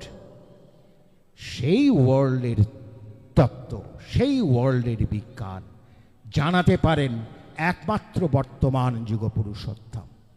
তার কাছ থেকে যদি এটা আমরা জানতে পারি, জেনে যখন সমস্ত দেশবাসী তার জীবন বর্ধনের পথে উৎফুল্ল হয়ে উঠবে, তখনই তৈরি হবে ঠাকুরের ভাষায় ডেমোক্রেটিক অটোক্রেসি। ডেমোক্রেসি শুধু হলে কিন্তু সর্বনাশ, কারণ ডেমোক্রেসির মধ্যে থাকবে কি আমার বৃত্তি প্রবৃত্তির প্ররোচনা। কাজে অটোক্রেসি অর্থাৎ সেই যে বিভু, সেই যে ধারণ পালন সম্যক সিদ্ধ ঈশ্বরের অটোক্রেসি, যা এই পৃথিবীতে মূর্ত হয়ে ওঠে পুরুষোত্তমের মাধ্যমে, সেই অটোক্রেসিকে গ্রহণ করে যদি সমস্ত দেশবাসী সবাই জনগণ যদি উৎফুল্ল হয়ে নিজের ও পরের ওই যে কথা আমরা চলার সাথী থেকে পেলাম, ব্যক্তিগতভাবে ও সমষ্টিগতভাবে যদি আমরা এক সঙ্গে আমার সত্তা বর্ধনায় যদি নিয়োজিত হতে পারি, তাহলে তো সেটা ডেমোক্রেসি হলো, কিন্তু তার মূলে আছে কিন্তু অটোক্রেসি, ডেমোক্রেটিক অটোক্রেসি। আরও অনেক কথা আছে, আমি আর দীর্ঘ করব না। আমার একটাই শুধু বক্তব্য যে আমাদের প্রত্যেকের জীবনে কিভাবে চলব, আমাদের পরিবারগুলোকে কিভাবে তৈরি করব, আমাদের সমাজকে কোন পথে এগিয়ে নেব এবং আমাদের রাষ্ট্রকে কোন দিকে চালিত করব। আজকের যুগে তো প্রত্যেক ব্যক্তিরই মূল্য অপরিসীম।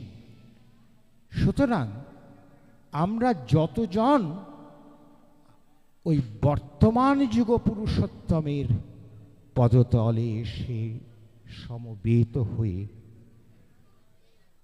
জুড়ে মুড়ে থাকতে পারবো এবং তাকে অনুসরণ করতে পারবো, ততটাই কিন্তু আমরা বাঁচতে পারব। আজকে একটি বিশেষ দিন, আপনারা জানেন 23শে জানুয়ারি নেতাজি সুভাষ বোসের জন্মদিন, এবং শুধু তাই নয়, তার সাথে আবার যোগ হয়েছে আজকে সরস্বতী পুজো। এই সব কিছুর মধ্যে ঠাকুর যে কিসের মধ্যে নেই বা কি বলেননি, এটা খুব ব্যাখ্যা করা কঠিন আমাদের মতো লোকের পক্ষে, বিশেষ করে আমার পক্ষে। নেতাজি সুভাষচন্দ্র বোস যখন দেশ বরেণ্য নেতা ছিলেন, তিনি কিন্তু ঠাকুরের কাছে গিয়েছিলেন।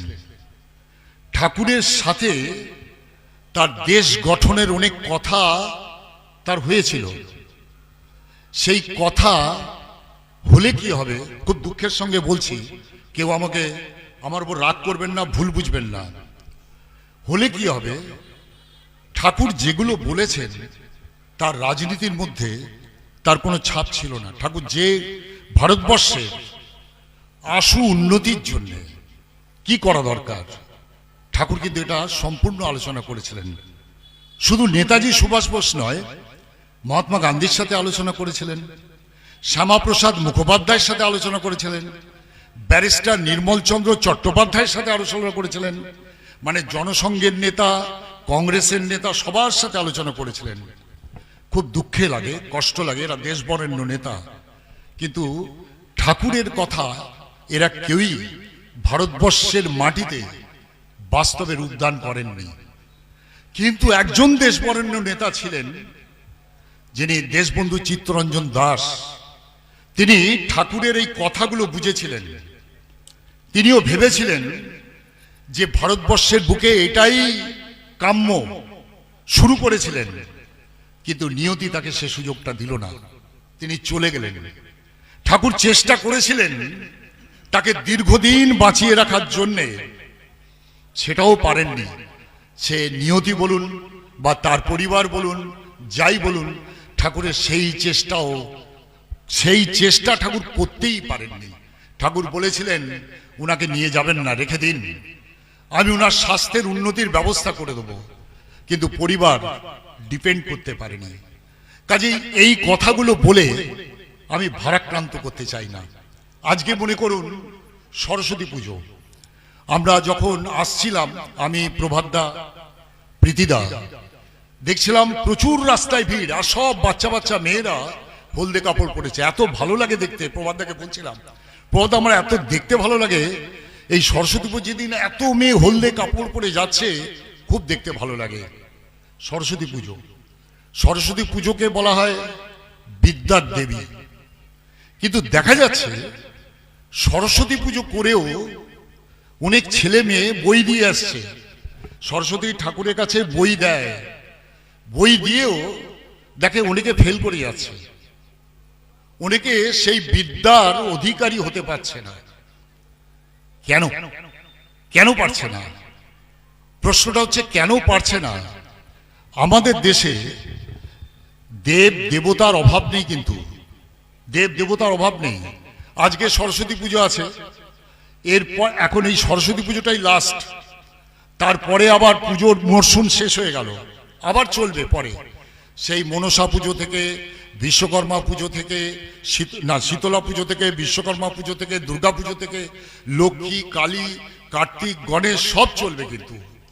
কিন্তু এত পুজো করেও কিন্তু আমাদের কিন্তু আখেরে যে কথাটি প্রীতিদা বললেন, যে বেঁচে থাকার যে তুক, বেঁচে থাকার যে স্বাদ, সেটা ঠিকভাবে আমরা এনজয় করতে পারছি না। পুজো কথাটার মানে হচ্ছে সম্বর্ধনা। সম্বর্ধনা বাংলা কথা। সম্বর্ধনা কথাটার মানে হচ্ছে যাকে পুজো করছি তার গুণরাজি চরিত্রগত করা, আয়ত্ত করা। সরস্বতীর গুণ কি? সরস্বতীর গুণ কি এটা কিন্তু আমরা কেউ জানি না। আমরা জানি বিদ্যার দেবী। তাই আমরা কিন্তু যে দেব দেবতার পুজো করি সেই দেব দেবতা সম্বন্ধে সম্যক ধারণা নেই। আপনারা এই ঘটনা জানেন, 40 বছর পাহাড়ে জঙ্গলে সাধনা করে এক সাধু, বিয়ে পাস সাধু, তখনকার দিনে 60-এর দশকে ঠাকুরের কাছে এসেছিলেন। এসে ঠাকুরের কাছে মনের কথা ব্যক্ত করছেন, বলছেন বাকি জীবনটা আমি আর সাধনা করব না, ঈশ্বরকে ডাকবো না। কেন? ঠাকুর বলছে আমি কিছু পেলামই না, ঠাকুরকে ডেকে আমি কিছু পেলামই না। তো ঠাকুর বলছেন আপনি কিসের সাধনা করতেন? বলে আমি অগ্নির সাধনা করতাম। বলছে দাদা, অগ্নি কথাটার মানে কি? দেখুন, বিয়ে পাস সাধু, তখনকার দিনের বিয়ে পাস, এখনকার দিনের নয়। সেই বিয়ে পাস সাধু অগ্নি কথাটার মানে জানে না। অগ্নি কথাটার মানে জানে না। শুধু তাই নয়, ঠাকুরের কাছে বান্ডেল অফ ইন্টেলেকচুয়ালস বসে থাকতেন, তারাও বলতে পারেননি। ঠাকুর তাদের সামনে ওই দাদাটিকে প্রশ্ন করছেন, অগ্নি কথাটার মানে কি দাদা? বলছে ঠাকুর এটা তো জানি না। বলে যেটা জানেন না তার জন্য 40 বছর সময় নষ্ট করে দিলেন। 40 বছর সময় নষ্ট করে দিলেন যেটা জানেন না। হ্যাঁ, আমরা যেটা জানি না সেটার জন্য সময় নষ্ট করে দিচ্ছি, সেটার জন্য সময় নষ্ট করে ফেলছি। আর যেটা জানা দরকার সেটা আমরা জানতে চাইছি না। যেমন ঠাকুর অনুকূল চন্দ্র এখনো পর্যন্ত আপাপর মানুষের কাছে গ্রহণীয় হয়নি, ইন্টেলেকচুয়ালের কাছেও গ্রহণীয় হয়নি। কারণ কি? কারণ জানি, কারণ বলাও যেতে পারে, কিন্তু সেই কারণ বলতে গেলে অনেক তর্ক বিতর্ক সৃষ্টি হবে। শুধু আমি আপনাদের কাছে কতগুলো কথা বলবো তার দিব্য জীবনের কথা। প্রীতিদা সুন্দর বলেছে, প্রীতিদা সুন্দর বলেছে। কি বলেছিলেন? তিনি সন্ত মতের মধ্যে দিয়ে তিনি এসেছেন। কারণ সন্ত মতের লোকেরা যে নাম নামির কথা বলছেন, সেই নাম, যে নাম আমরা করি, সেই নামটা এনেছেন একজন সন্ত সাধক। আজ থেকে 800 বছর আগে কবি, তিনি নামকে পেয়েছেন কিন্তু নামীকে পাননি। কেন পাননি এটা প্রশ্নই হতে পারে। আগ্রা সৎসঙ্গ বা অন্য যে সৎসঙ্গ আছে তারা কিন্তু এটা স্বীকার করে না, তারা কিন্তু স্বীকার করে না। কিন্তু তিনি কেন পাননি? মনে করুন, আজকে বেলপুকুর অধিবেশন কেন্দ্রে যদি প্রধানমন্ত্রী নরেন্দ্র মোদী আসেন, তাহলে কি হবে বলুন তো? নরেন্দ্র মোদী আগে আসবে না, আগে ডিএম আসবে, ম্যাজিস্ট্রেট আসবে, এসে আগে ইনভেস্টিগেশন করবে, দেখবে, তারপরে তিনি আসবেন। ঠিক তেমনি দেখা গেছে যে পরম পুরুষ আসার আগে তিনি ইনভেস্টিগেশন করার জন্য কতগুলো দূত পাঠিয়ে দেন, যারা এসে দেখেন, অর্থাৎ দেখেন তার আসবার ক্ষেত্রটি তৈরি হয়েছে কিনা। ঠাকুর অনুকূল চন্দ্র তিনি আসার আগে তার প্রতিনিধি অনেক পাঠিয়েছেন জায়গাটাকে পরিষ্কার করার জন্য, তুলনা করার জন্য, আর তারপরে তিনি এসেছেন। তার দিব্য জীবনের কথা আমার মতো লোক কতটুকুন কি বলতে পারবে আমি জানি না, তবু দু একটি কথা বলি। আমরা জানি ভগবান শ্রীকৃষ্ণ গীতায়, এটা আপনারাও জানেন, বহু চর্চিত ব্যাপার, কি না যখনই ধর্মের গ্লানি হয় তখনই তিনি আসেন, মানুষ রূপে আসেন। তাহলে ভগবান যাকে স্রষ্টা বলছি, যাকে অখণ্ড বিশ্ব ব্রহ্মাণ্ডের স্রষ্টা বলছি, তিনি নররূপে আসেন। খুব সুন্দর বলছিলেন, তিনি যখন নররূপে আসেন তখন তার 4টে মাথা 10টা হাত কিছুই থাকেন না, আমাদের মতো আসেন। মুশকিল হচ্ছে এই আমাদের মতো আসেন বলে আমরা তাকে মানুষ বলে মনে করি, তাকে ভগবান বলে মনে করি না, তাকে মানুষ বলে মনে করি।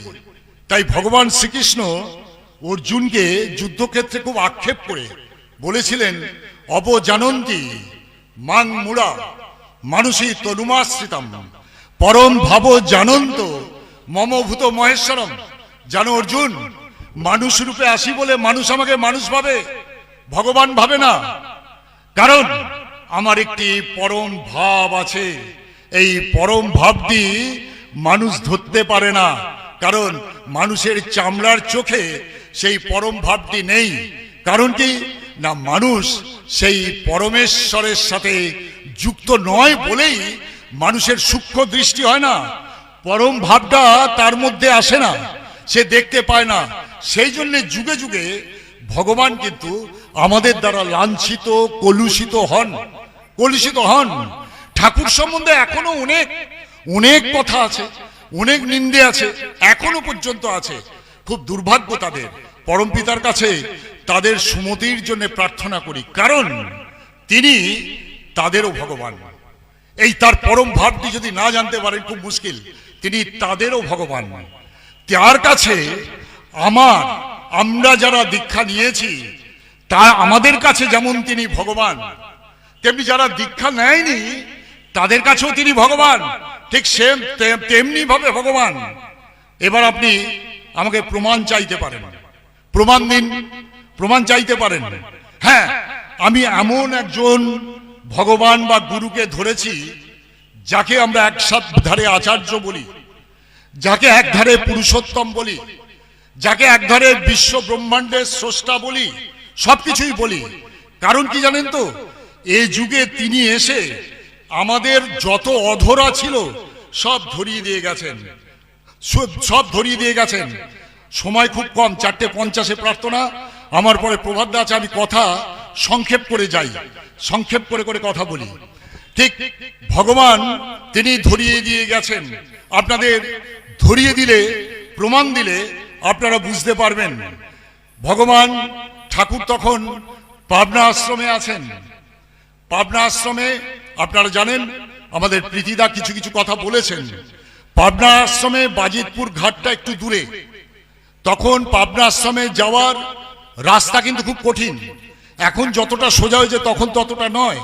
একটা হচ্ছে ঈশ্বরদী স্টেশন থেকে বাসে করে ওই পাবনা শহরে এসে ওখান থেকে টাঙা করে গাড়ি করে আশ্রমে আসতে হতো।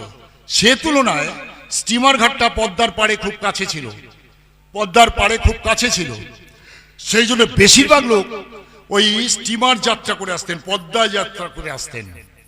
ঠিক ফরিদপুরে একটি ছেলে পাবনা এডওয়ার্ড কলেজে পড়ে, পাবনা এডওয়ার্ড কলেজে পড়ে। সে ছুটিতে বাড়ি গেছে, ছুটি ফুরিয়ে গেছে, তাকে বাড়ি ফিরতে হবে, পাবনাতে ফিরতে হবে, অর্থাৎ পাবনা এডওয়ার্ড কলেজে তাকে যেতে হবে।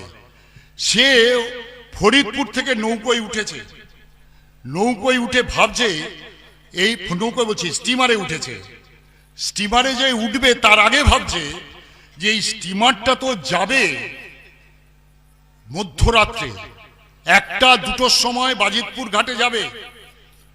আর রাত্রিবেলা সন্ধে হলে পাবনা বাজিতপুর কি অবস্থা হয়, ঠাকুরের যারা জীবনী শুনেছেন তারা জানেন। মায়েরা সন্ধেবেলা বাইরে বেরোতে পারে না, অর্থাৎ তখনকার দিনেতে এত বাড়িতে পায়খানা বাথরুম ছিল না। মায়েরা বাথরুম করতে যখন বাইরে সন্ধেবেলা বেরোতো, কারণ তখন অন্ধকার, লোকজন কম, তখন সেই মায়েরা কিডন্যাপ হয়ে যেত গুন্ডাদের দ্বারা, চলে যেত। লুট তরাজ খুন অহরহ। সেই অবস্থায় দাঁড়িয়ে সে ওখানে চিন্তা করছে, আমি যখন রাত্রে স্টিমারে নামবো তখন আমি পাবনায় যাব কি করে? আমার তো সব কেড়ে নেবে, খুনও হয়ে যেতে পারি, আমি যাব কি করে? এই চিন্তা করতে করতে সে কি কাকে জানাচ্ছে? সে ঠাকুর অনুকূল চন্দ্রের দীক্ষা নয়, দীক্ষা নেয়নি। সে ঠাকুর অনুকূল চন্দ্র ভগবান কিলা তাও জানে না, তার কানে সে বার্তাও যায়নি। সে ওখান থেকে ওই আকাশের ভগবানকে প্রার্থনা করেছে, হে বিশ্বপিতা, পরম পিতা, আমি যে রাত্রে যাব, আমি কিভাবে যাব? তুমি একটা ব্যবস্থা করো, আমি তো টিকিট কেটে ফেলেছি, এবং তুমি ব্যবস্থা করো। ছেলেটি নৌকোয় উঠেছে, নৌকোয় উঠে এক মনে সেই আকাশের ভগবানকে ডেকেছে। কিন্তু সে ডেকেছে আকাশের ভগবানকে, আর তার ডাক গিয়ে পৌঁছেছে এ যুগের নররূপী ভগবান, সেই আকাশের ভগবান যিনি নররূপে আমাদেরকে উদ্ধারের জন্য এসেছেন, তার কাছে গিয়ে পৌঁছেছে। আশ্রমে ফরিদপুরের এক গুরু ভাই ছিল, তাকে বলছেন যে আপনার গ্রামের একটি ছেলে আজকে আশ্রমে আসবে, আজকে আশ্রমে আসবে, এই এডওয়ার্ড কলেজে পড়ে, তাই তো? তখন ওই গুরু ভাইটি বলছে, হ্যাঁ বোধহয় পড়ে। বলছে, সে তো রাত্রে স্টিমারে নামবে, সে তো রাত্রে স্টিমারে নামবে, আপনি চলে যাবেন, আপনি রাত্রিবেলা দুজন লোক নিয়ে চলে যাবেন, তাকে রাত্রিবেলা ওখান থেকে এনে আশ্রমে রাখবেন, সকালবেলা খাইয়ে দাইয়ে তারপরে কলেজে পাঠাবেন। ছেলেটি রাত্রি 1টার সময় যখন স্টিমারে নামছে, ঈশ্বরকে ডাকছে, ভাবছে আমি যে স্টিমার ঘাটে থাকবো সেখানেও তো লুটতরাজ হয়ে যেতে পারে। স্টিমারের একটা একটা করে যাত্রী নেমে গেল, সে দাঁড়িয়ে আছে, ভাবছে নামবে, যাবো কি করে? স্টিমারের লোক বলছে, যান নেমে যান, এসে গেছে তো। সে মৃদু পায়ে যখন জেটিতে নামলো, ঘাটে নামলো, দেখছে একটি লোক অন্ধকারে দাঁড়িয়ে আছে। সেই লোকটিকে প্রথমে ভয় পেল, তারপরে লোকটি ছেলেটিকে ডেকেছে, এসো এসো এসো। তখন সে এগিয়ে গিয়ে দেখলো তার গ্রামেরই লোক। বলছে বলছে আপনি এখানে? বলছে তোমাকে নিতে এসেছি। বলে আমি আসবো আপনি জানলেন কি করে? আমি আসবো আপনি জানলেন কি করে? বলছে তুমি কি ভগবানকে, ঈশ্বরকে ডেকেছিলে? বলছে হ্যাঁ, আমি আমার ঈশ্বরকে ডেকেছিলাম। এত রাত্রে আমি যে লঞ্চে নামবো সেখান থেকে আমি যাব কি করে? লুটতরাজ হয়ে যাবে। বলে তুমি যে ঈশ্বরকে ডেকেছিলে, তোমার সেই ডাক, ওই ঈশ্বর যিনি নররূপে এখানে এসেছেন, জন্মেছেন, তার কানে গিয়ে পৌঁছেছে। তাই তিনি আমাকে পাঠিয়ে দিলেন তোমাকে উদ্ধার করে আশ্রমে নিয়ে যেতে, এবং আজকে তুমি আশ্রমে থাকবে। এবং তিনি বলেছেন কাল সকালে তোমাকে আমি তোমার কলেজে পৌঁছে দেবো। ছেলেটি আনন্দে তার চোখ দিয়ে জল বেরিয়ে গেছে। বলছে আমার ঈশ্বর নররূপে পৃথিবীতে এসেছেন, আমি তাকে দেখব, তার কাছে যাবো। বলে ছেলেটি যখন আশ্রমে এলেন, রাত্রিবেলা তাকে খাইয়ে দাইয়ে শুইয়ে দিয়েছে। সকালবেলা ঠাকুরের কাছে এলেন, ঠাকুরের সংস্পর্শ পেয়ে, ঠাকুরকে দেখে তিনি অভিভূত হয়ে গেলেন। সেই অভিভূত থেকে তিনি দীক্ষা নিলেন, সেই অভিভূতি থেকেই তিনি দীক্ষা নিলেন। ছেলেটি দীক্ষা নিয়ে সকালবেলা কলেজে চলে গেলেন। দেখুন, একটি অদীক্ষিত ছেলে, তারও ভগবান তিনি। তিনি শুধু দীক্ষিতের ভগবান নয়, তিনি শুধু দীক্ষিতের ভগবান নয়। আমি একটা দীক্ষার ঘটনার কথা বলি, ঠাকুর অনুকূল চন্দ্রের দিব্য জীবনের ঘটনা। ঠাকুর বলতেন এক রাত্রে একটা পালা হয়, যাত্রার একটা পালা হয়, কিন্তু আমি এবার এসেছি এক রাত্রে অনেক পালা করব, এক রাত্রে অনেক পালা করব, আমি এসেছি। এবং ঠাকুর অনুকূল চন্দ্রের দিব্য জীবন যদি জানতে পারেন, তাহলে দেখবেন এই বিশ্ব ব্রহ্মাণ্ডের এমন কিছু বিষয় নেই তিনি আমাদের কাছে অজানা রেখে গেছেন।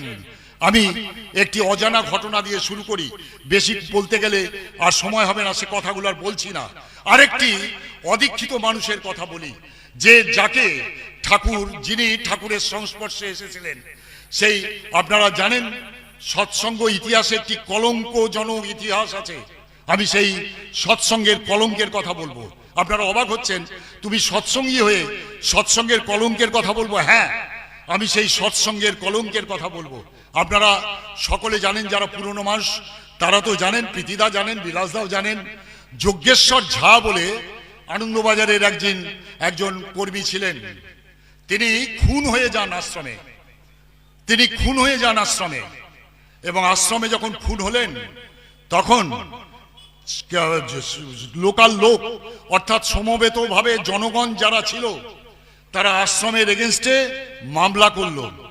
তখন দেওঘর কিন্তু তখন জেলা ছিল না, দায়রা আদালত দেওঘরে ছিল। জেলাতে সেই কেস লড়বে। ঠাকুর অনুরোধ করলেন যে মামলাটা দেওঘরেই হোক। ঠাকুরের অনুরোধ মেনে মামলাটা দেওঘরে হয়েছিল। এই মামলায় জড়িয়ে গিয়েছিল ঠাকুর শুধু নয়, ঠাকুরের সংস্পর্শে থাকা বেশ কিছু কর্তা ব্যক্তি মানুষ। শুধু তাই নয়, ঠাকুরের প্রথম পুত্র ওই মামলায় পার্টি হয়ে গেছিল, তার জেল হয়ে গেছিল। ঠাকুরের বড়দাকে এবং কয়েকজন গুরু ভাইকে অ্যারেস্ট করে নিয়ে যায়, এবং বড়দার সাথে সাথে ছোটদাকেও অ্যারেস্ট করে নিয়ে যায়। এখন নর্মালি ভগবান যখন আইনি প্যাচে পড়েন, তাকেও মানুষের মতো আইনজ্ঞের পরামর্শ নিতে হয়। তখন সবাই মিলে ঠিক করলো, পাটনার বিশিষ্ট উকিল, নামকরা উকিল, তার নাম হচ্ছে লাল বিহারী লাল। এই লাল বিহারী লাল, তার ওকালতি সম্বন্ধে আপনাকে কি বলবো, তিনি ক্রিমিনাল কেসের উকিল, তিনি সিভিল উকিল কেসও করেন, ক্রিমিনাল কেস করেন। শুধু তাই নয়, তিনি যখন ক্রিমিনালদের কাছে গিয়ে জেরা করেন, ক্রিমিনালরা তার চোখের দিকে তাকিয়ে সত্যি কথা বলতে বাধ্য হয়। তিনি এমন ক্রস করেন, ক্রিমিনালরা পালিয়েও বাঁচে না, এমন একজন উকিল। সেই সময় তার ভিজিট ছিল 1000 টাকা। আজ 60-এর দশকের আগের ঘটনা বলছি। তখনকার 1000 টাকা এখন সেই উকিলের কত হতে পারে আপনারা চিন্তা করে দেখুন। তখনকার দিনে 1000 টাকা। আর শুধু তাই নয়, তিনি যখন এজলাসে যেতেন, এজলাস একদম পরিপূর্ণ থাকতো, একদম পরিপূর্ণ, লোকে ভিড়। কারণ লাল বিহারী লালের তারা ওই ওকালতিটি দেখতে চায়, কিভাবে জজ সাহেবকে তিনি কনভিন্স করেন, কিভাবে মক্কেলকে ক্রিমিনালদের ক্রস করেন, এইটা দেখার জন্যে তিনি সবাই উপস্থিত থাকতো। আশ্রমেরও তখন সেই কেস, যখন আশ্রমের কেস হতো, আশ্রমের সমস্ত লোক ঝেঁটিয়ে 10টার মধ্যে আনন্দবাজারে খেয়ে সব চলে যেত একদম কোর্টে দেখবা বলে। কারণ লাল বিহারী লালের মানে দেখার জন্যে, ক্রস দেখার জন্যে তারা সব উপস্থিত হতো। এই লালবাড়ি লাল দেওঘরে এসছেন। তখন আশ্রমের সেক্রেটারি ছিলেন জ্ঞান গোসাই লাল বিহারী লালকে ঠাকুরের কাছে এনেছেন। ঠাকুরের কাছে আনাতেই ঠাকুরের সামনে বসেছেন। ঠাকুরের সামনে বসে ঠাকুর জয়গুরু করলেন, বললেন যান, হাসি মুখে হলেন। তখন আর বেশি কথা হলো না, তিনি চলে গেলেন। এই কেসটা 18 দিন ধরে হয়েছিল। 18 দিন লাল বিহারী লাল দেওঘরে ছিলেন কেসটা করার জন্য। এই 18 দিনের প্রথম দিন এই লাল বিহারী লাল তিনি ঠাকুরের স্পর্শ পেলেন, অর্থাৎ ঠাকুরকে সাক্ষাৎ করলেন। সাক্ষাৎ করে তিনি কোর্টে বেরিয়ে গেলেন। পরের দিন যখন জ্ঞান গোসাই আবার লাল বিহারী লালকে কোর্টে নিয়ে যাবেন, তখন জ্ঞান গোসাই ঠাকুরের কাছে এসছেন। ঠাকুরের কাছে এসে প্রণাম করে ঠাকুরকে বলছেন, ঠাকুর, এই লাল বিহারী লাল কালকে একটা কথা অদ্ভুত ভাবে বললো আপনার সম্বন্ধে। বলে কি বললো? ঠাকুর খুব উৎসাহ হয়ে নিয়ে নিয়েছেন। কি বললো? বললো যে দেখুন লাল জ্ঞানদা, আপনারা যেরকমটি ভাবেন আমার চোখের দিকে তাকিয়ে ক্রিমিনালরা সত্যি কথা বলতে বাধ্য হয়, এটা যেমন ঠিক, তেমনি আমিও যে কোনো মানুষের চোখের দিকে তাকিয়ে মানুষটির সম্বন্ধে আমার একটি সম্যক ধারণা গজিয়ে ওঠে। এ মানুষটি কি ক্রিমিনাল নয়, সেটা কিন্তু আমার ধারণা হয়ে যায়।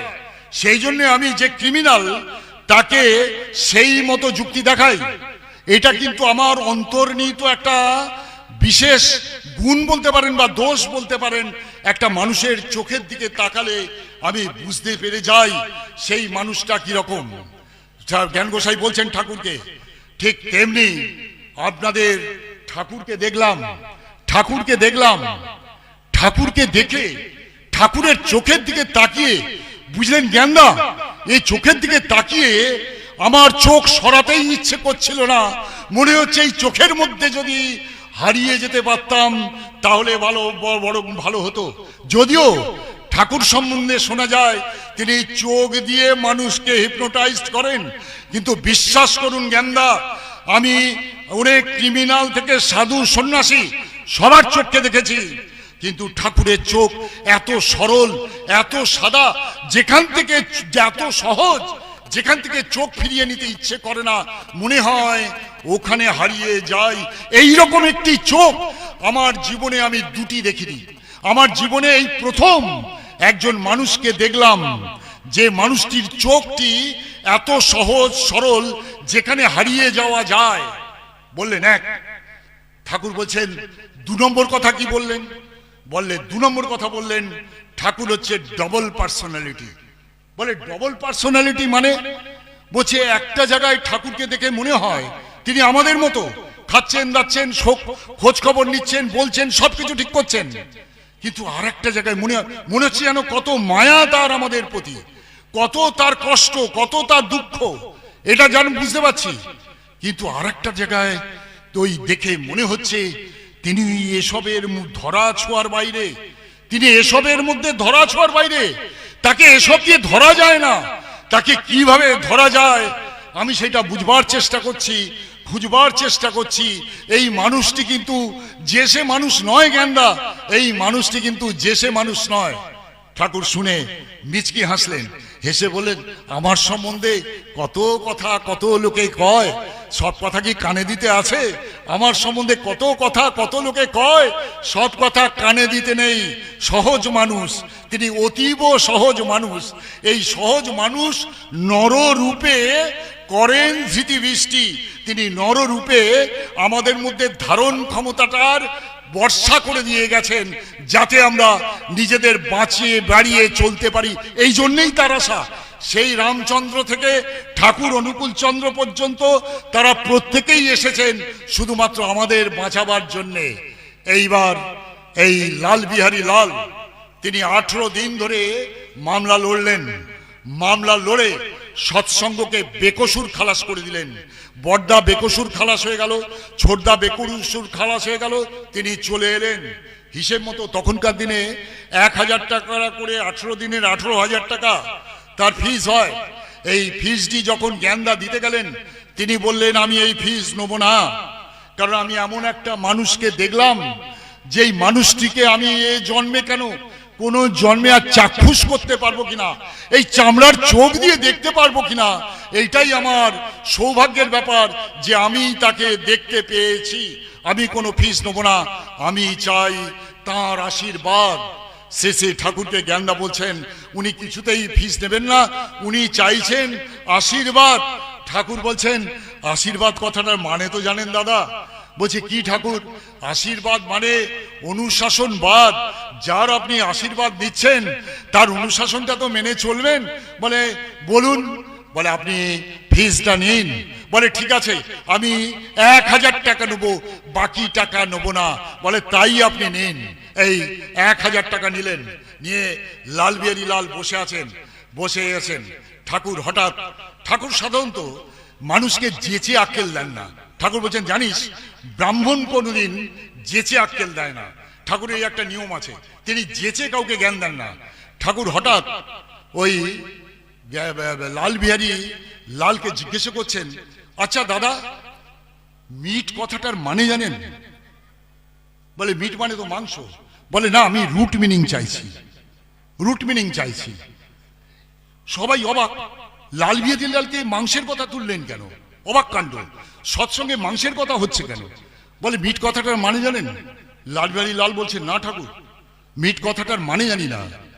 তখন বলছেন এই ডিকশনারি দেখতো, ডিকশনারি দেখা হলো, ডিকশনারি দেখা গেল মিট কথাটা মানে কি দাদারা শুনে নেবেন, ডিকশনারি দেখবেন। ঠাকুর অনুকূল চন্দ্র যে ধর্মের কথা বলেছেন তার নিজস্ব বানিয়ে কিছু বলেননি, আকাশ থেকে কিছু ফেলেননি, তার শাস্ত্রীয় সমর্থন প্রত্যেকটি কথার মধ্যে আছে। শুধু শাস্ত্রীয় সমর্থন নয়, বিজ্ঞানের সমর্থন আছে, এবং বিজ্ঞান যেখানে প্রকাশ করতে পারেনি তিনি বিজ্ঞানকে টেনে এনে দেখিয়ে দিয়ে গেছেন এর মধ্যে বিজ্ঞানটি কোথায়। দেখা হলো মিট কথাটার মানে হচ্ছে বিফ, গরুর মাংস, মিট কথাটার মানে হচ্ছে মটন, ভেড়ার মাংস। তাহলে আর কি না, আর হচ্ছে জীবনের পক্ষে ক্ষতিকর, জীবনের পক্ষে ক্ষতিকর।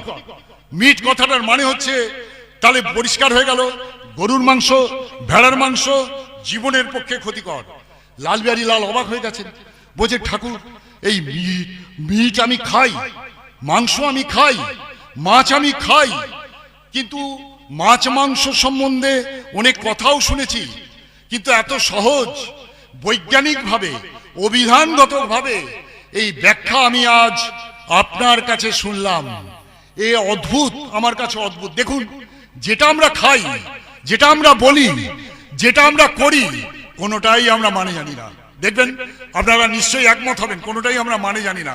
কিন্তু আমরা সংস্কার, কুসংস্কার না সুসংস্কার বলতে পারবো না, আমরা অভ্যেস, সুঅভ্যেসটা কুঅভ্যেস বলতে পারবো না, এই দ্বারা পরিচালিত হয়ে আমরা বলে যাই, করে যাই, সব কিছু করি, কিন্তু আমরা এটা জানি না।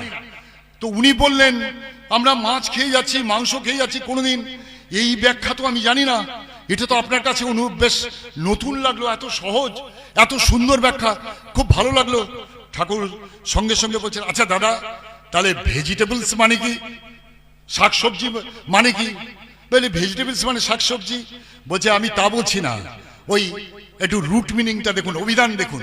এই অভিধান দেখা হলো, অভিধান দেখে কি হলো না, এনলিভেনিং, লাইভলি, ক্যাপাবল অফ গ্রোথ, অর্থাৎ উদ্দীপনাময়, জীবনীয় এবং বৃদ্ধির পক্ষে সহায়ক। এইবার লালবিহারী আবার লাফিয়ে উঠেছে, শাকসবজিও তো খাই, এর মানেটা তো এটা আমরা জানি না। শাকসবজি যে জীবনের পক্ষে এত গ্রহণীয় সেটা তো আমরা জানি না। বলেই ঠাকুর বলছেন আসলে কি জানেন দাদা, এই যে ভেজিটেবলস থেকে যে প্রোটিন বা শক্তি পাই, সেটা আমাদের শরীরের পক্ষে ইজি অ্যাসিমিলেট হয়, সহজ পাচ্ছ, ইজি অ্যাসিমিলেট হয়। এটা আমরা যেমন খাই, পশুও খায়, কিন্তু নিয়ে পশুও প্রোটিন পায়, আমরাও প্রোটিন পাই।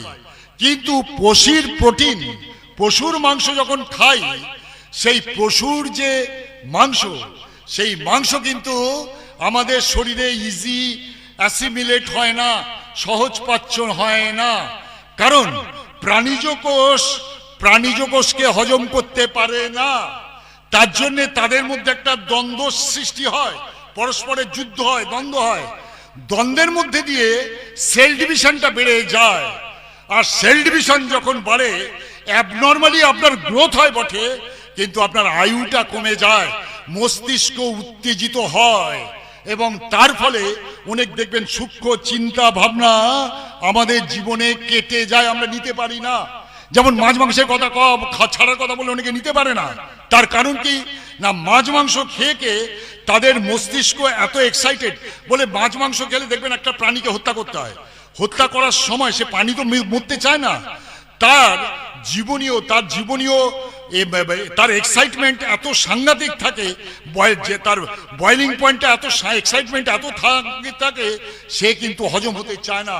সে সঙ্গে সঙ্গে বংশ বৃদ্ধি করতে সাহায্য করে, যার ফলে শরীরে আমরা রোগ ব্যাধির আক্রান্ত হয়ে যাই। লালবিহারী লাল ঠাকুরের দিকে তাকিয়ে আছেন, ঠাকুরের দিকে তাকিয়ে ভাবছেন, ঠাকুর এত আধ্যাত্মিক লোকের মাছ মাংস নিয়ে এত ব্যাখ্যা শুনেছি, এত সহজ জীবনীয় এবং শুধু তাই নয় গ্রহণীয় ব্যাখ্যা, বিজ্ঞানগত ব্যাখ্যা, এ আপনার কাছে প্রথম শুনলাম। আপনি ছাড়া এরকম ভাবে ব্যাখ্যা কোনো শাস্ত্রীয় বইতেও পাইনি, শাস্ত্রীয় গুরুদের কাছেও পাইনি, আমি পেলাম। বলার পর ঠাকুর আবার বলছেন, দাদা, সঙ্গে সঙ্গে ঠাকুর বলছেন, আপনি আপাং গাছ চেনেন? বলে আপাং গাছ না। তখন ঠাকুরের পাশে তার ভক্ত সতীশ দাস ছিলেন, যিনি গাছগাছড়া করতেন। বললেন, এই সতীশ একটা আপান গাছ নিয়ে আয়। এই আপান গাছ নিয়ে এলেন সতীশ দা। ধুয়ে টুয়ে ভালো করে নিয়ে এলেন। নিয়ে এসে বললেন, ওই লাল বিহারী লালকে বললেন যে দাদা এই আপান গাছটা ডেলি বেটে রস করে খাবেন। সুন্দরবনের মধু আছে আপনার কাছে? বলছে না ঠাকুর নেই। ঠাকুর জ্ঞান গোসাইকে বললেন এই বড় মার কাছ থেকে সুন্দরবনের মধু 1 শিশি নিয়ে আয়। এই 1 শিশি নিয়ে এলেন। নিয়ে এসে ঠাকুর বললেন যে দাদা এই আপান গাছের রস মধু দিয়ে প্রত্যেক দিন সেবন করবেন, কিন্তু কথা দিলেন? বলছে হ্যাঁ ঠাকুর কথা দিলাম। বলার পর তিনি ঠাকুরকে প্রণাম করে উঠে চলে গেলেন। এই যে আলোচনাটা করলাম, এই আলোচনার সময় ঠাকুরের কাছে এর চেয়ে বেশি লোক বসেছিলেন এই আলোচনা শোনার জন্য। কেউ বুঝতে পারেননি ঠাকুর অযাচিত ভাবে কেন এই আলোচনাটা করলেন। বুঝতে পারলেন কবে? বুঝতে পারলেন 1 বছর পর, যবে খবর এলো যে লাল বিহারী লাল মারা গেছেন। ঠাকুর মাথাটা নিচু করে ফেললেন। নিচু করে ফেললে বললেন দাদাকে এত করে বললাম, দাদা আমার কথাটা শুনলো না। যদি শুনতো তাহলে দাদার জীবনটা রক্ষা হতো, কারণ তিনি আসেন আমাদের জীবনকে রক্ষা করতে। তিনি এই জন্যই তার জন্ম, তিনি আমাদের রক্ষা করতে এসেছেন, কিন্তু তিনি শুনলেন না। ওই গীতায় ভগবান শ্রীকৃষ্ণ একই কথা বলেছেন, নাস্তি বুদ্ধি ন যুক্তস্য ন চা যুক্তস্য ভাবনা। যারা দীক্ষা নেয়নি তাদের এই ভাবনাই নেই, তার মধ্যে এই ভাবনাটা হলো না। কারণ গুরু তিনি ভগবান কৃষ্ণ বলে বারবার বলে দিয়েছেন তিনি কিন্তু আসেন আমাদের রক্ষা করতে। তার একটি পরম ভাব আছে, যে ভাবটি লাল বিহারী লাল ধরতে পারলো না। যে ভাবটি লাল বিহারী লাল ধরতে পারলো না, তার জীবন হানি হয়ে গেল। দাদারা মায়েরা যারা দীক্ষা নিয়েছেন তারা তো ঠিকই আছেন, যারা দীক্ষা নেননি তারা কিন্তু ভেবে দেখবেন। এইবার প্রশ্ন আপনাদের আসতে পারে, তাহলে আমরা যারা দীক্ষা নিয়েছি অদীক্ষিতর সাথে পার্থক্য কি? এই কথাটা বলে আমি আমার কথা শেষ করে দেবো। অদীক্ষিতর সাথে পার্থক্য কি? আশ্রমে থাকতেন আর সুশীলা মা যোগেন হালদারের স্ত্রী, আপনারা জানেন বোধহয়। তার ছেলে আছে, যোগেন হালদার বার্মাতে ছিলেন, টিউশনি করতেন, মাস্টারি করতেন। পরবর্তীকালে তিনি ঠাকুরের কাজ করবার জন্য তিনি চাকরি ছেড়ে হোল টাইমার হয়ে গেলেন। সুশীলা মা তার ছেলে নিয়ে হোল টাইমার হচ্ছেন। এই সুশীলা মা তার ছেলের সাথে বিয়ে মাধ্যমিক পরীক্ষা স্কুল ফাইনাল পরীক্ষা দিয়েছিলেন, বিয়ে পরীক্ষা দিয়েছিলেন ছেলের সাথে, ঠাকুর এদের পড়িয়েছিলেন। এই সুশীলা মা তখনও লেখাপড়া শেখেননি। সুশীলা মার মনে একটা প্রশ্ন এলো, এতদিন তো দীক্ষা নিলাম, এই তো যজন ইষ্টবিধি করলাম, হলোটা কি? আপনারা প্রশ্ন করুন, হলোটা কি? আপনারা অনেকে বিশ্বাস করুন, অনেকে দীক্ষা দিয়েছে, ঠাকুরের দীক্ষা অনেকে নিয়েছে, দীক্ষা নিয়ে ছেড়ে দিয়েছে। কি পেলাম? ওই ইষ্টবিধি করে কি হবে, নাম করে কি হবে, ছেড়ে দিয়েছে। আমি যদি 100টা আমার মাধ্যমে দীক্ষা হয়ে থাকে, বোধহয় 10টা জেগে আছে, 10টা জেগে আছে। কি বলছে? ইষ্টবিধি পয়সা জোগাড় করতে পারি না, নাম ধ্যান করে বসার সময় পাই না, আর নিরামিষ খাওয়া ও বাবা ও আর হবে না, কিছুতেই হবে না। এই পরিস্থিতিতে ঠাকুর নিয়ে দীক্ষা নিয়ে কি হলো? কথাটা ঠিক। সুশীলা মার প্রশ্ন এলো, এই আশ্রমে লাভ শিখে কাটছি, এই দীক্ষা নিয়ে আমাদের কি হলো? না হলো বাড়ি, না হলো গাড়ি, না হলো সোনা নেয় না কিছু হলো না। এইভাবে কোন রকম জীবন কাটাচ্ছি। কিন্তু তিনি কিন্তু ঠাকুরকে প্রকাশ করেননি।